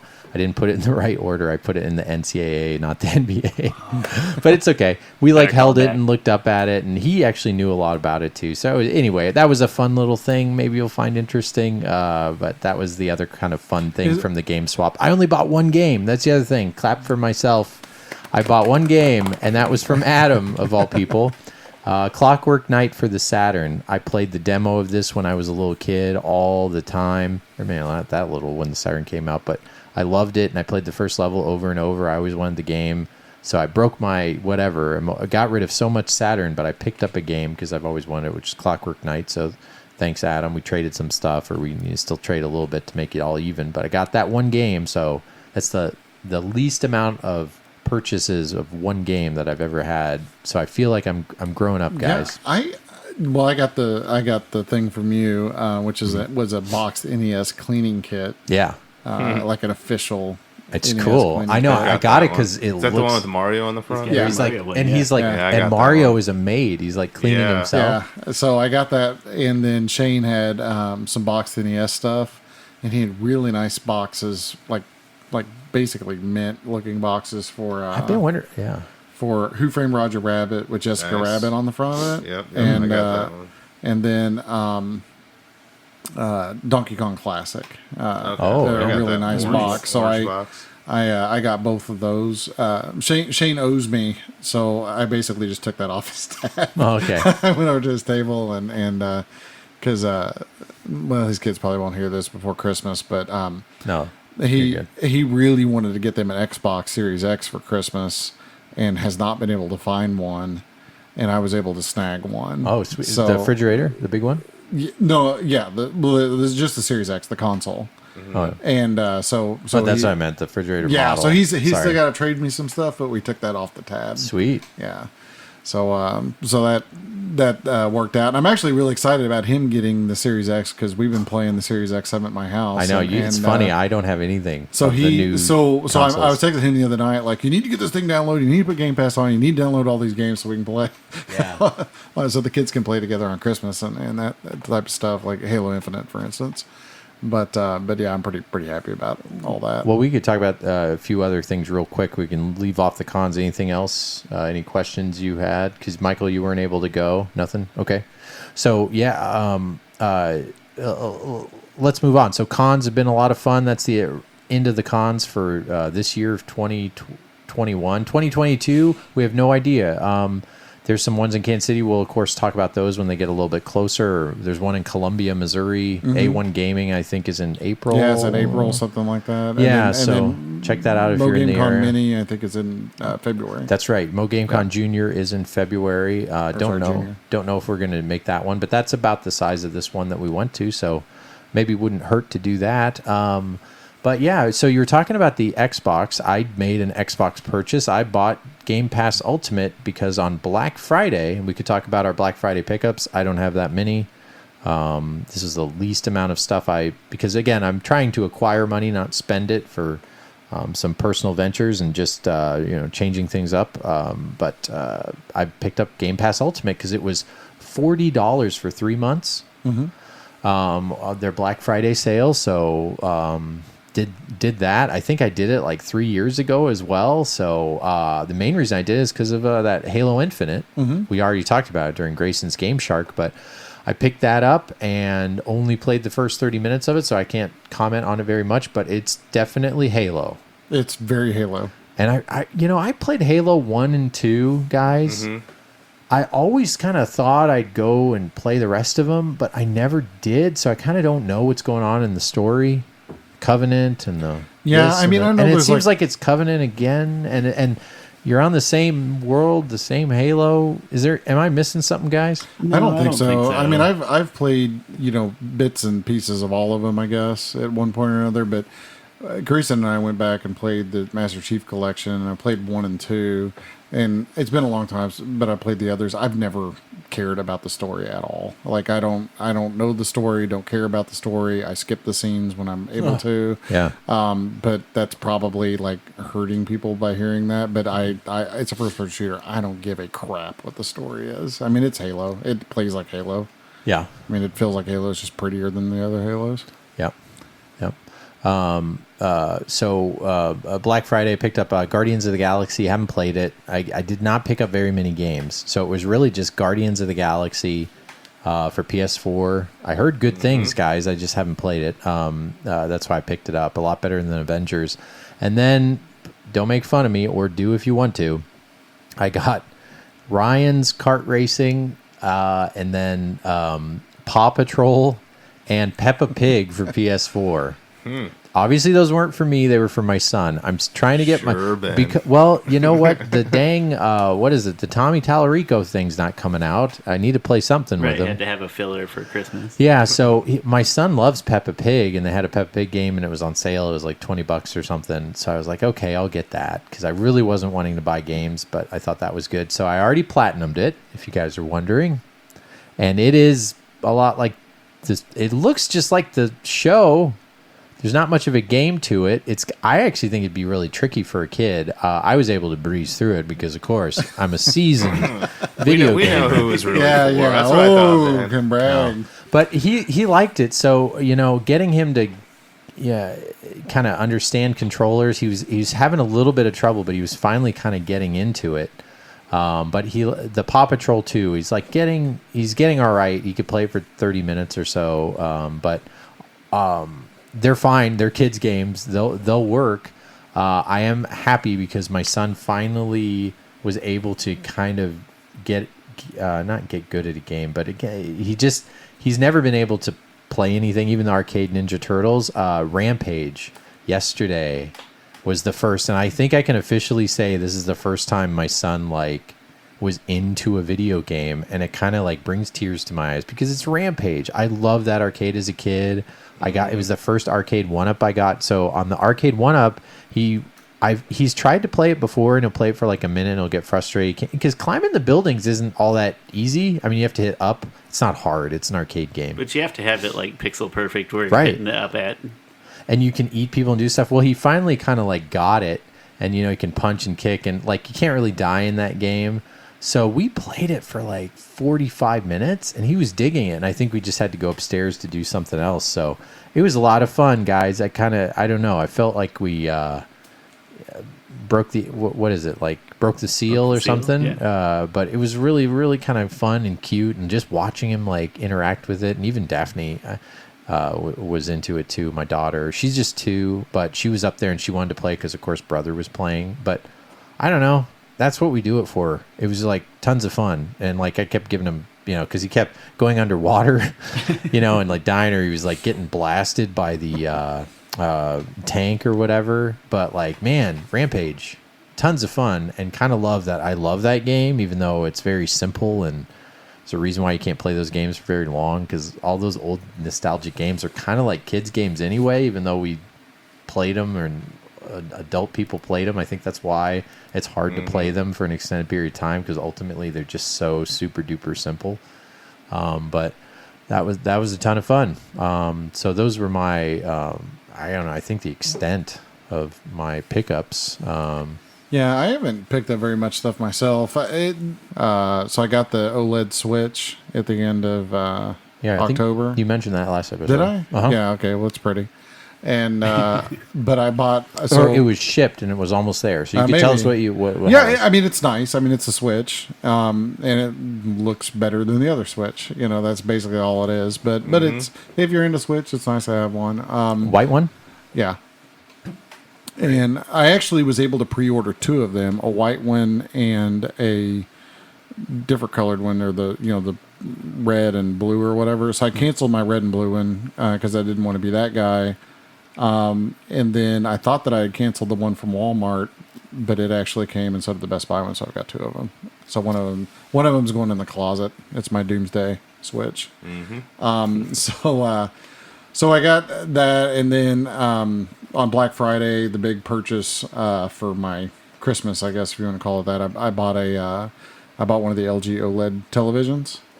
And sorry, because this is. I feel like you buy a television a lot, but the last one broke. Correct. I remember this story. The last one got frisbeed The really around big this. one that was The 86-inch TV got murdered. Shark with the got frisbee. it. Yeah, so and that was about this time last year. So I finally got a replacement. Waited a year, but I got a replacement for it. So that was kind of the big Christmas present sort of thing. And then the other thing that came in since the last podcast is the Polymega. So the Polymega came in. I've got the base unit that plays all the CD systems, CD games. So I put a hard drive in it, and then I spent 2 weeks loading all of my PS1, Saturn, Neo Geo CD, PC Engine CD, TurboGrafx CD, games all into it. and I really like it. I mean, it's a nice, slick deal. Nobody ever thought it was going to come out. I've been pretty impressed with it so far.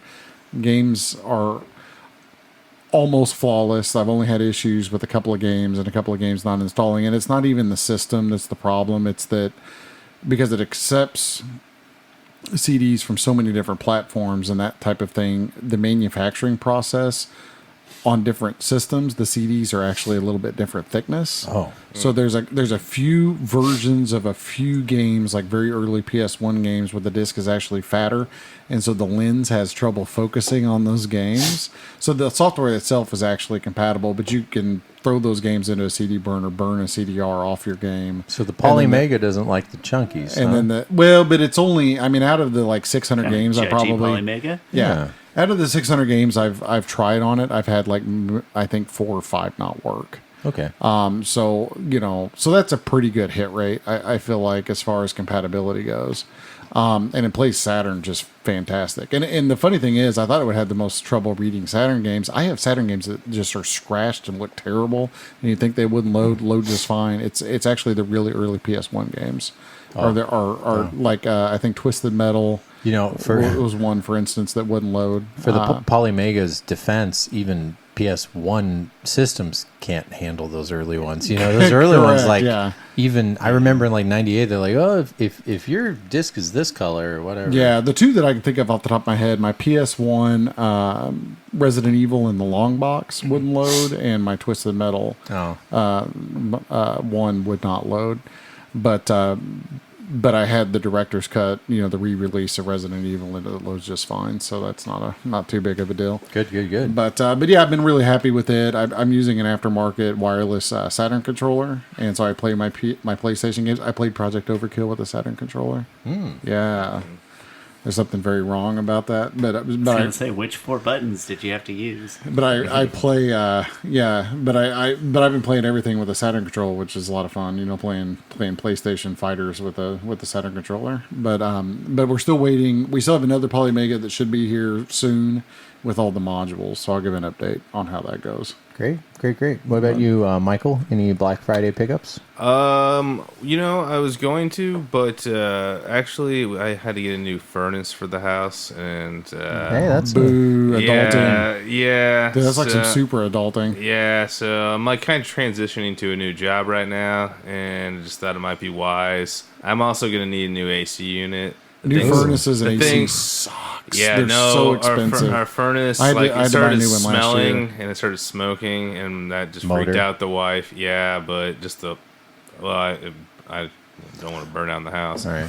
Well, for the AC, I got a guy, because I will say, not like you haven't done your homework. It's just something I found that's pretty universal is... You buy the AC unit and have somebody else install it? No, I actually just think a lot of times people will get you to buy an AC when technically they can fix it. It's just people are getting really good at saying Mine's 25 years old, so it's definitely had its time, and then it's also got a pipe that's leaking, and it, like, I go outside and it's frozen. It also uses the old Freon. Which that was mine too. Well, wait, did they say you can't refill it because it's against the environment? Well, no, I have a buddy who does. Yeah, who actually works for one, and he says it's like we can put a Band-Aid on it. Essentially, he's just gonna Band-Aid it. At least he filled it, because I'm just saying. Yeah, I've had 2 different people fill it. Him and another guy who services our house, but the guy who services our house ran out. So because they don't make it anymore, We had a scammer say that you invest in old. Yeah, no kidding. I'm just saying, just to even wary, because even if you're not saying it, someone else did. We had someone. Now the new thing is to say, because they passed this law that you can't put Freon in a system that supposedly has a potential to leak Freon. Mm-hmm. That is a great way now to sell AC units. So it doesn't sound like that's your case here, but it's getting a lot of people. It almost got me one day. It's the original one with our house in the late 90s. Sure. So it's they last 15, 20 years. Like I'm saying, I'm not telling it to you. I'm telling it to other people, because I've ran into 3 people now that have ran into this shtick of like, Yeah. hey, they can't replace the Freon and stuff. But Yeah, we had to. Sorry to well, hear we that. had to do it twice over the summer. So I mean, we shouldn't have to do it that often. No, But, yeah, that stinks. So sometime in the next month or two, we're gonna get the new AC unit. We're Yeah. just waiting it out in the winter. We just got the furnace, so Yeah, no, it sucks. I had to replace mine last summer when it went out. Same deal. Mine was like a million years old, and Yeah. it was falling apart and all that kind of stuff. And we had it worked on 2 or 3 times already, so it was like, it's time to get the new one. But it's such a kick in the pants because you're like, good lord, Yeah. man, it just doesn't look like it should be that much. They're yeah. stupid Well, like expensive. half of it's installing it and like putting in the pipes. Yeah. Like because ours, they had to reroute everything. Cool thing about mine though, since I live out in the woods and everything, we found some bats in it. Oh, When we got it pulled interesting. apart, I was like, oh Yeah, yeah, yeah. we've been having bat germs sprayed on us, I guess, for a Yikes. while. Yeah, we had Guano. some jerkified bats like down at the bottom of the blower. The guy like is taking it apart or whatever. He's like, oh, what do we have here? And he like reached down in there with like some tongs or something, like pulled out this crispy bat that had probably Well, been in bat there for jerky, 15 nice. years. And I was like, oh yeah. Yeah, we have like lots of bats out here, tons of bats. But anyway, Yeah, so I that was digress. my big Black Friday purchase. Well, Sorry, man. That stinks. It was like the worst Black Friday ever. I know. And I feel bad for you, That's all honestly. right. That's all right. No worries. anything for you, Sean? Yeah, I'm kind of going crazy all in on Switch. So Target has their like buy 2 get 1 free sale. And so I think I ended up with either 6 or 9 games, kind of getting mixed up what came from where, but kind of going insane on Switch stuff. Not proud of it, but pretty excited about it. Well, you and your wife play a lot. Yeah, so me and that's my a- wife, we fight over our Switch like idiot children. I We know fight somebody over- else who has a second Switch. I hear they're it's a nice hoarding looking fun. Switch too, small bezel Yeah. and everything. He said it's his Doomsday Switch, though. I don't feel like I can buy his Doomsday Switch. But yeah, but the difference is Everything that has a Heather price. only Everything has plays. a price. Heather only plays like 2 or 3 games. The other ones are all just for me, or I think just for me. But the 2 ones I'm most excited about would be Jedi Academy 1 and 2. It's like a 2-pack, or like a 2 games in 1. So Jedi Academy 1 and 2, and then Star Wars Episode 1 Racer and Republic Commando. I actually It's want another that one. 2-pack. Yeah. Is that already out? Was that a pre-order when I did it on Black Friday? That might have been a pre-order on Black Friday, and it just got delivered like 3 or 4 days ago. Oh, cool. I do want to pick that one up whenever. Yeah. How much is it? Which one? Those were... It's the you know how Limited Run like sold Republic Commando and whatever for like $50. Well, now they put Star Wars Episode 1 Racer and Republic Commando in one like Oh, retail really? release, and it's Dude, like $30. Racer's awesome. I love It's- Racer. I know a guy who's selling a Dreamcast copy. If you're interested, they were $30. Buy 2 get 1 free, and those 2 were $30. And then the third game, I don't even remember what else I picked. So, but one of those was my freebie. So Yeah, they were $30 at the that time. Target buy Nice. 2 get 1 free sale happens like every year. And I did not buy Switch games this year at Christmas, but last year I hit that sale pretty hard. Big fan of that. And then also Ben convinced me to buy. I have an Xbox One that somebody basically gave me, and I just have never really plugged it in because I've had it in my Switch window. Yep. But I finally ponied up and just ordered Red Dead Redemption 2 the other day, and then like a 3-month Xbox Live Gold gift card so I can Nice. play Red Dead with some friends. Yeah, See how that goes. I got about halfway through that. Yeah, I I didn't mention it, but that's probably the game that I played the most. I had a little bit of time. I kind of gave myself a little bit of time because I was kind of burning the candle pretty hard. And wifey, you gotta love it when your wife says, "I think should you play a game or something?" Yeah. I'm like, okay, Yeah. if she's saying that, my barometer is I'm a little too into something. Let me take a little break. And it was great. What a great game to take a break with. I actually went on Twitter. That's why I recommended it to you. I was kind of debating talking about it, but you brought it up, so it makes me not go on a quick tangent welcome. on Red Dead 2. Quick story. Red Dead 2 came out 2.5 years ago. Why are we talking about it on a Video Game Dad podcast? Because we have no time to play games when they always come out. I remember you talked about Yeah, it, how you I said it played. was awesome. Yeah, I've never had like a tougher time staying on task in a game than with Red Dead. Oh, yeah, Like, but in I the just best go way. off and you just go off and you just do your own thing, but you're like supposed to do the standard mission or whatever, but you just going off like shooting animals. And That's exactly just- what I want. yeah, Right there. yeah. Well, what I got from what actually made me decide to actually pop it in of all the backlog was randomly on Twitter it was trending, And it's like Red Dead 2's trending on Twitter 2.5 years later. I'm like, okay, what's it? Was it something, or they found some mod, or is it some blog or whatever? And it was just because randomly enough people started to say how much they had a great admiration for the game.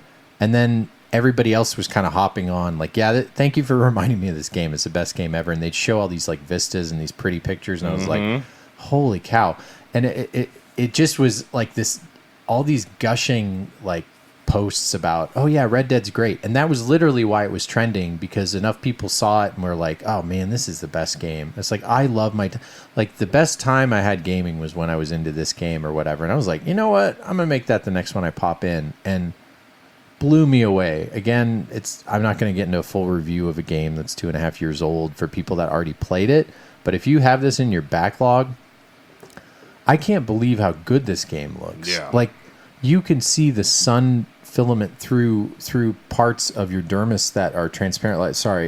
Like I could see the sun going through the nose and the ears on my player randomly if the sun is hitting it right.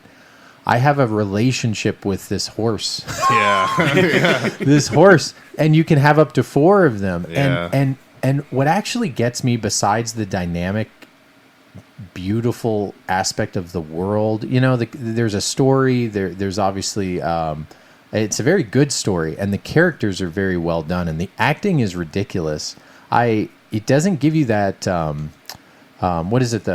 When you see something that looks almost human, like these dang robots that they're making now, that like it breaks the. What is it when a robot looks kind of close but doesn't? Like they had this with that train Christmas movie that was freaking everybody else out with Tom Hanks. It was like rubber face kind of. Yeah, it's like when something looks almost alive and it's dead and it tricks your face, and it's extremely off-putting. Like when CG got really good but not amazingly photorealistic, it was weirding everybody out in the early 2000s. I forget what that's called. Oh, something Valley. Uncanny Valley. Thank you. Myself. Uncanny Valley. Okay. Okay, sorry. Jeez. Oh, gosh. Thank you, listeners, for appeasing us. Okay. It's also 11:30 at night. No, I'm going to just say it was because the people that were yelling in their car at what the heck I was trying to say. The uncanny valley is when you get so close to realism, but something's off. It becomes extremely off-putting, like you're watching a horror movie. So, like there's no soul in that robot. Yes, exactly. So for whatever reason, this video game is good at like not doing that. Like you'll just see a quick look, like just a glance of the eyes, and it's just it's better acting than you see in a Hollywood movie. But also the world and the choices are so realistic. Like I had this guy and his dog that were like chasing me. Just randomly, I was on a horse and the dog got too close to me. And I think my horse wanted to kick it and the dog got pissed off. And this guy was yelling at me, and I'm choosing to take the higher road for most of these interactions because you kind of want to do that. You be nice to people, even though what you are as a character isn't all that great.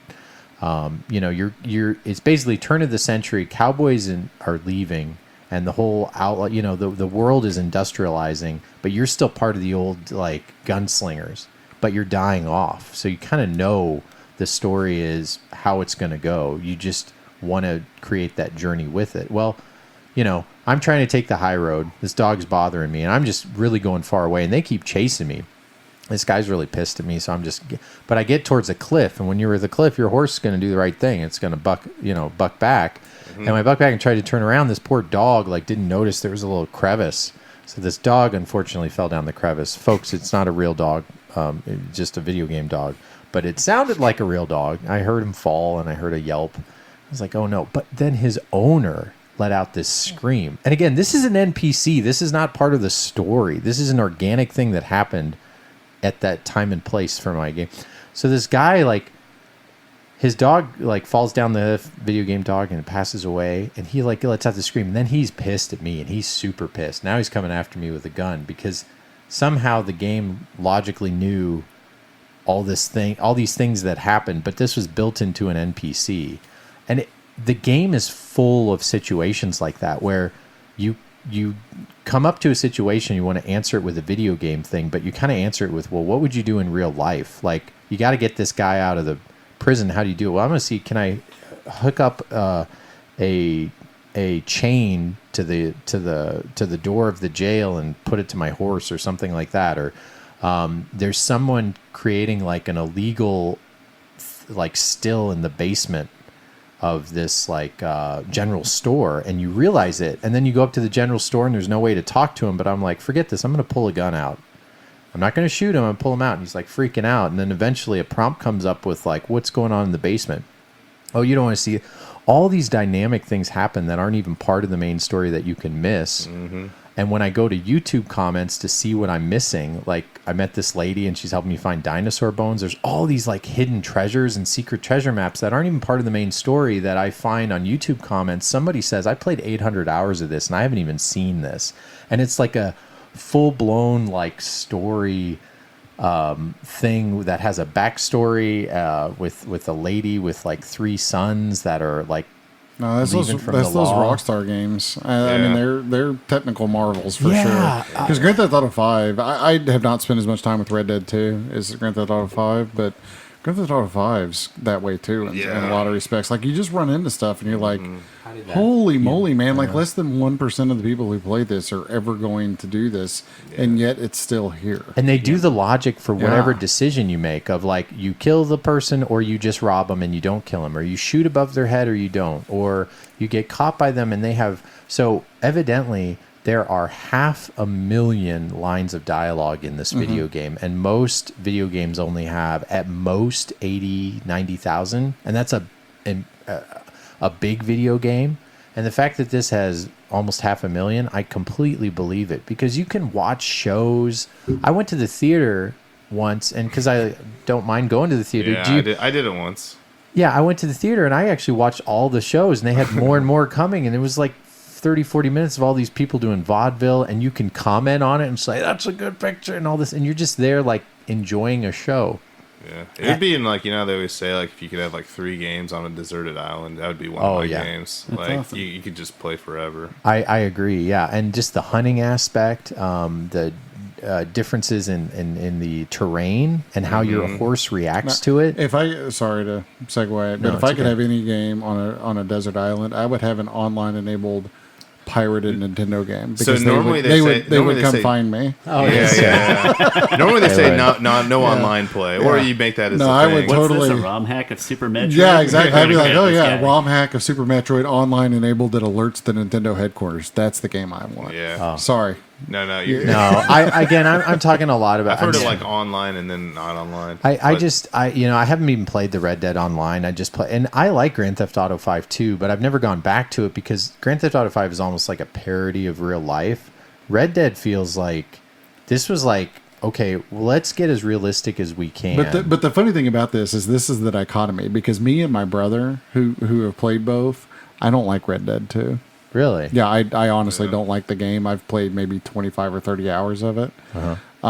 But it's too realistic. I don't want a relationship with a horse. I don't want to have to walk. I don't want to have to spend 2 hours going to the thing that I'm going to do. It's not 2 hours. Well, my point is that's like the only thing.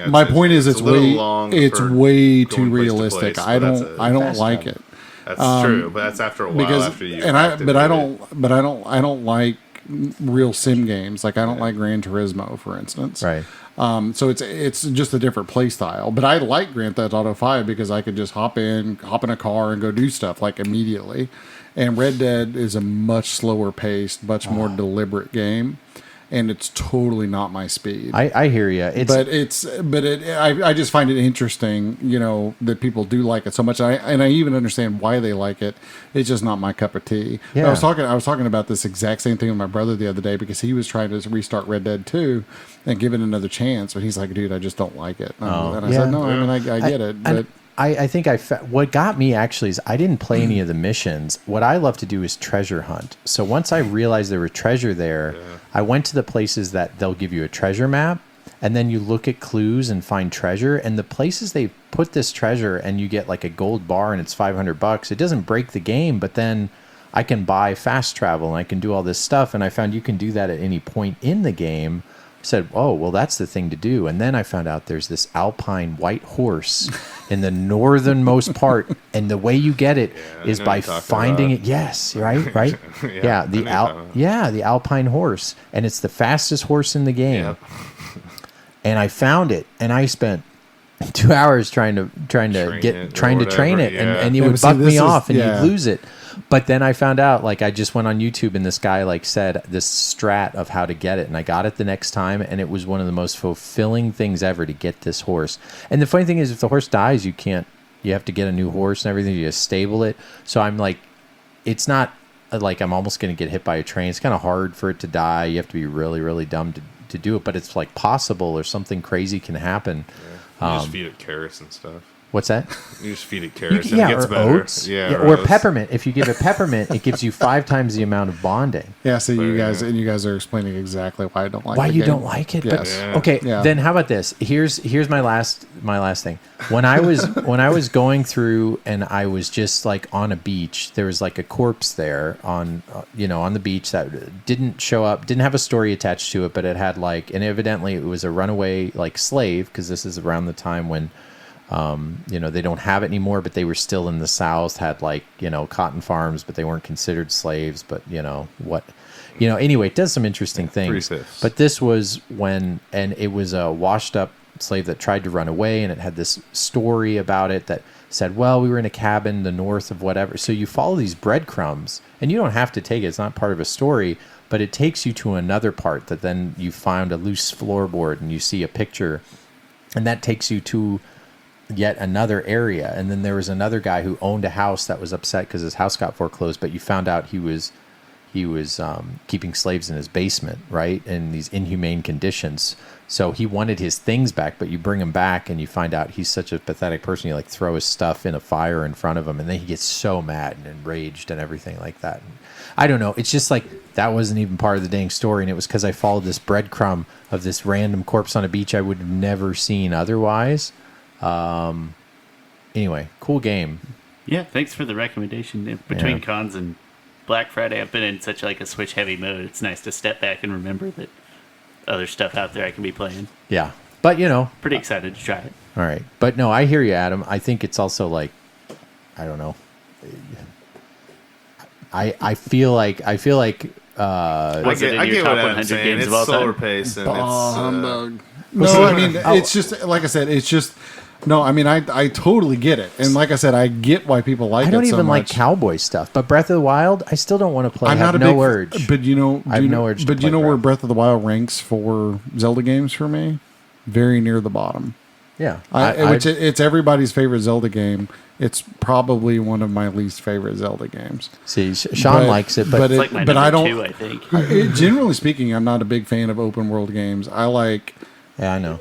get into the game, fast paced. There's a goal, go get it. I hear you. Kind of gaming. Like I said, it's just a different speed. And I get why people like Breath of the Wild so much. But I'm already second guessing myself. It went from 2 to 3 to 4. It's like 4. Let's say yeah, but I mean, And a lot of people, it's but their it's favorite just so game much and they like, love it. oh, I get it. I'm gonna climb some more rocks, for the next 30 minutes, and then I'm gonna try to cook some things, and then my sword's gonna break, and I mean, it's a great game for what it is, but I actually would have been a lot happier if they would have just made another regular Zelda game. Sure.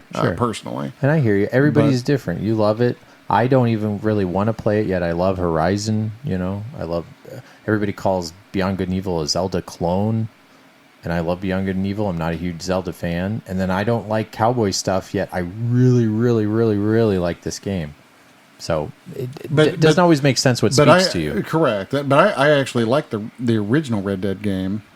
It's very good. Yeah, Red Dead 1. I Oh, actually yeah. like Revolver it. on the Xbox. Granted, maybe I need to spend PS2. more time with Red Dead 2, but I actually like Red Dead. I like John Oh, yeah. Marsden a lot better than I do Arthur, whatever his name is, in 2. Well, But Do you? I'm not going to spoil something Yeah. for you. yeah, Do are you- they the same guy? Is it his son? Oh no, actually, if you like, shoot. Well, wait. How old is this game? Can I talk? 2 years No, old, no like spoilers, a year no and a half. spoilers. All right, A no year and a half, spoilers, I but would the say. fact that you like John Marsden makes me think you actually should give it another chance. Maybe, yeah. But that being said, I only spent about 30. Well, I only spent maybe 30 or 40 hours on Red Dead 1 before I kind of got tired of like riding the horse and doing the it taking forever to get Yeah. to the next thing and all that kind of stuff. I thought you were talking about Red Dead Revolver, which is one of me and my wife's favorite games because it did have I the like that. multiplayer. On So Xbox.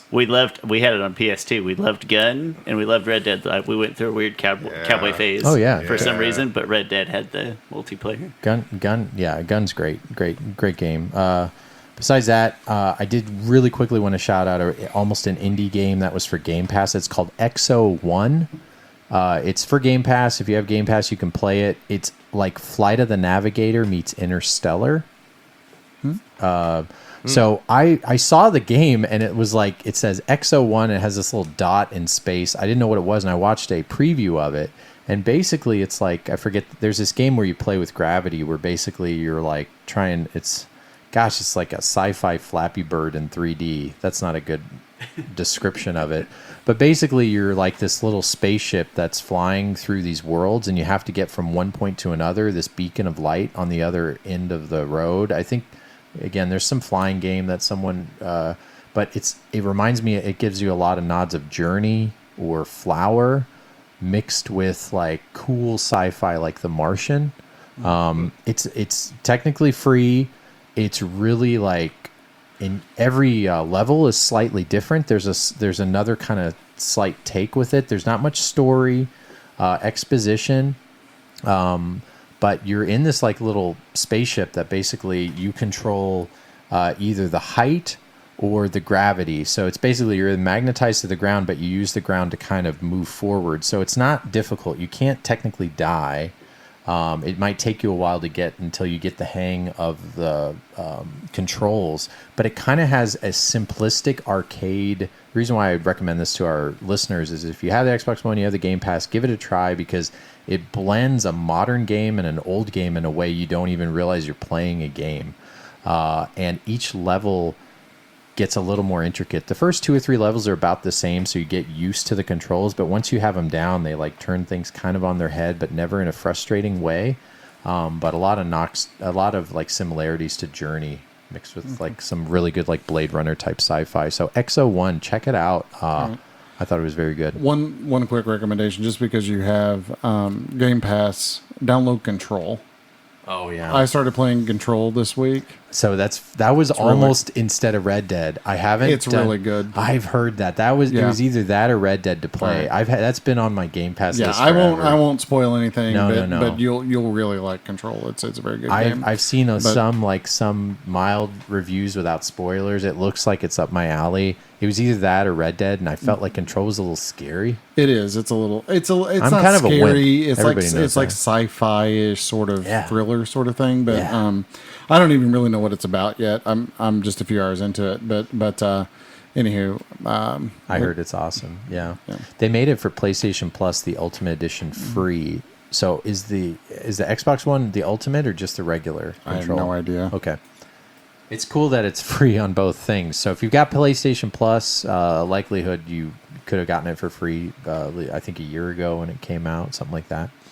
Well, guys, I think we're going to do our handheld holla and then call it a night. What do you guys think? Yep. All right. It's that time for our Handheld Okay, our handheld holla is that segment you all love, where we give a little love to our little friends. It didn't come out right. Where we give a little love to our little mini consoles called handhelds, right? These are the things that people gloss over, and they shouldn't because they're wonderful. The Game Boy Advance, everybody knows about that thing. The Game Boy Color, the Neo Geo Pocket Color, the Atari Lynx, the N-Gage, the Switch counts. The Wonder Swan. Yeah, the Wonder Swan. All these wonderful handhelds, from the Sega Game Gear to the Gamecom to the N-Gage. They need their love too, because they've got wonderful libraries and men and women that work very hard on these games, and we love to shout them out. It doesn't matter if it's in the top 15%. We try to tell you if it's cheap or not cheap. It might be a buried treasure. It's just a game that we recommend to you, and we have found that you have found some great games from these recommendations. So first, because I always choose pretty randomly, I'm going to go with Adam. Adam, what is your handheld holla pick for episode 62? All right, I'm going to go to the Switch, and I'm going to pick Cruisin' Blast, because I've been playing a lot of it lately. Good choice. This is my bedtime game, so ooh, it's hard, man. That would wake me up. No, man. So like, because I'm the dude or whatever, my wife always takes longer to get ready for bed than I do. Mm-hmm. So I go in, brush my teeth, and all the rest of it, and then I hop in bed, and I have just enough time to finish 4 tracks. Nice. which is how long it takes to do one of the legs of one of the tours or whatever. Oh, cool. And which is like 8-10 minutes, something like that. And it's awesome. I mean, It's awesome, if you yeah, like yeah. if you like the old Cruising USA games, it's like those, but it's like way better. Yeah. There's a lot of cars. There's a ton of unlocks. There's quite a few tracks. It's just fun though. It just feels like it moves fast. You can glide kind of like Mario Kart, you know. Yeah.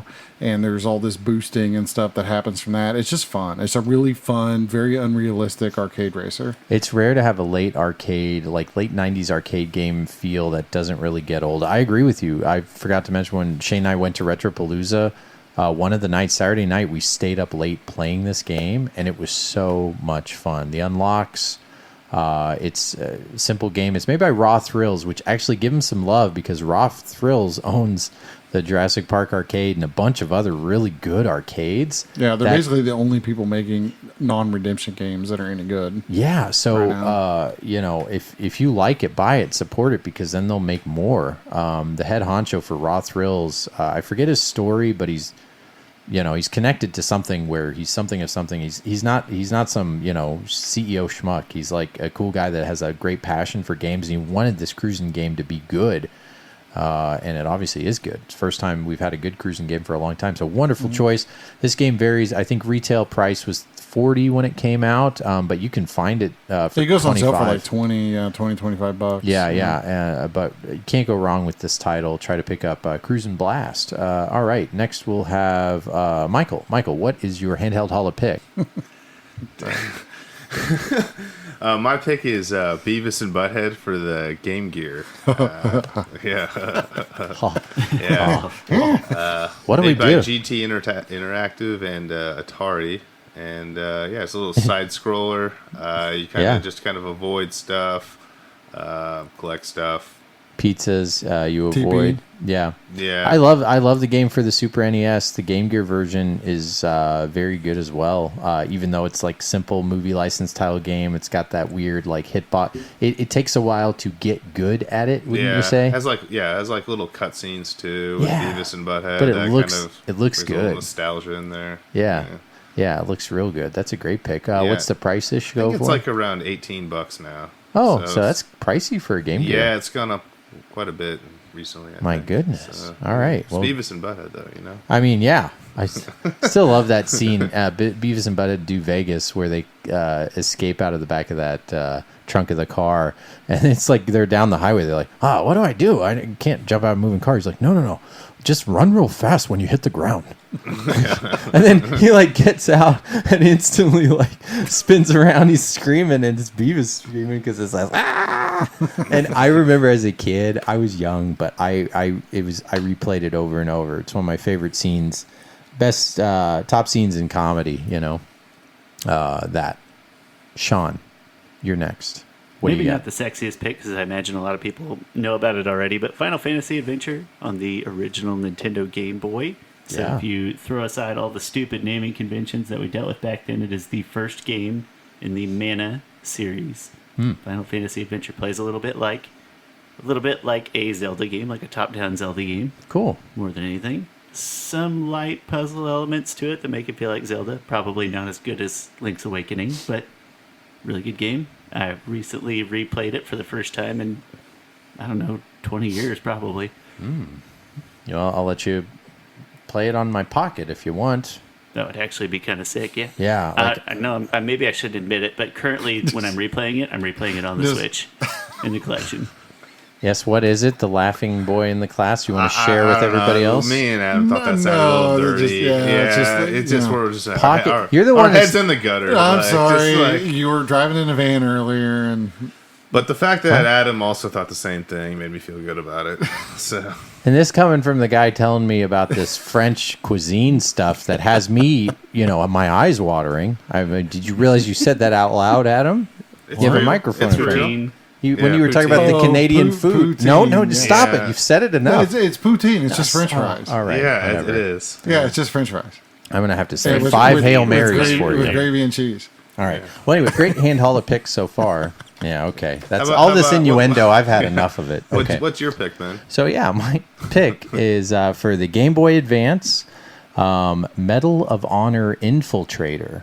Okay. So, you think Medal of Honor is a first-person shooter? No, it's on the Game Boy Advance, even though they do have a couple first persons. Medal of Honor Infiltrator is actually an overhead tactical action shooting game, kind of like Contra, where... and the other interesting thing about this game, it actually has full video of old war movies in the intro.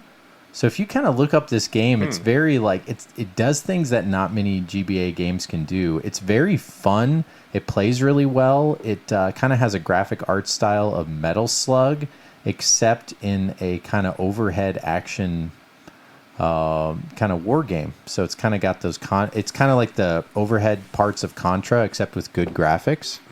But gameplay's real tight. It's an inexpensive game. You can pick it up, I think, for like less than $10. A lot of people have it in the bargain bin because it says Medal of Honor at the beginning, but it is not the bad Medal of Honor game, which is there's one that's really, really bad on there. It's actually a very good game. Didn't print a lot, but boy, you can pick this up for cheap. So I think it's a very great buried treasure. Medal of Honor Infiltrator for the Game Boy Advance. Hopefully I haven't picked that before. I don't think I have. And then we have Beavis and Butthead for the Game Gear. Final Fantasy Adventure for the Game Boy. Hey, we all pick different systems. We don't always do that. And then Cruise and Blast for the Switch. I mean, we're covering a lot of different... We got RPG, we got action. Who needs consoles? You know what I'm saying? But you know what you guys need? You need us. And we need you. We appreciate any kind of reviews you leave on iTunes. Next week, since we had to talk so much about our emails, next week we will read any of our new iTunes emails. We will read them good or bad. It helps us be seen on the algorithm. We, of course, love any emails. Shoot them our way at videogamedads@yahoo.com. We'll get them this time. Yeah, we'll get them. We try to respond to them at least by the time we've taped the next episode. But hopefully this is a good long one for Get you out the to VHS. get you through the holidays. Thanks to you all. Thanks to our families and our significant others for letting us googly gangles get together and have fun and drink some beers and talk about video games. We appreciate you. We hope you're doing well. We hope you have a wonderful holiday. Get out there, get some vitamin D, sit in the sun in your window if you can't, because winter is a depressing time. So if you feel yourself getting down, get out there and get some photosynthesis and vitamin D and listen to our podcast, and hopefully that turns things around. If it doesn't, you get more depressed listening to our podcast, then give us a review and send us out. I think last time Michael sent us out. We'll let Adam do it. So I think this episode... It's in the books. It's in the books. Thank you. Thank you, guys. Thanks, Mike.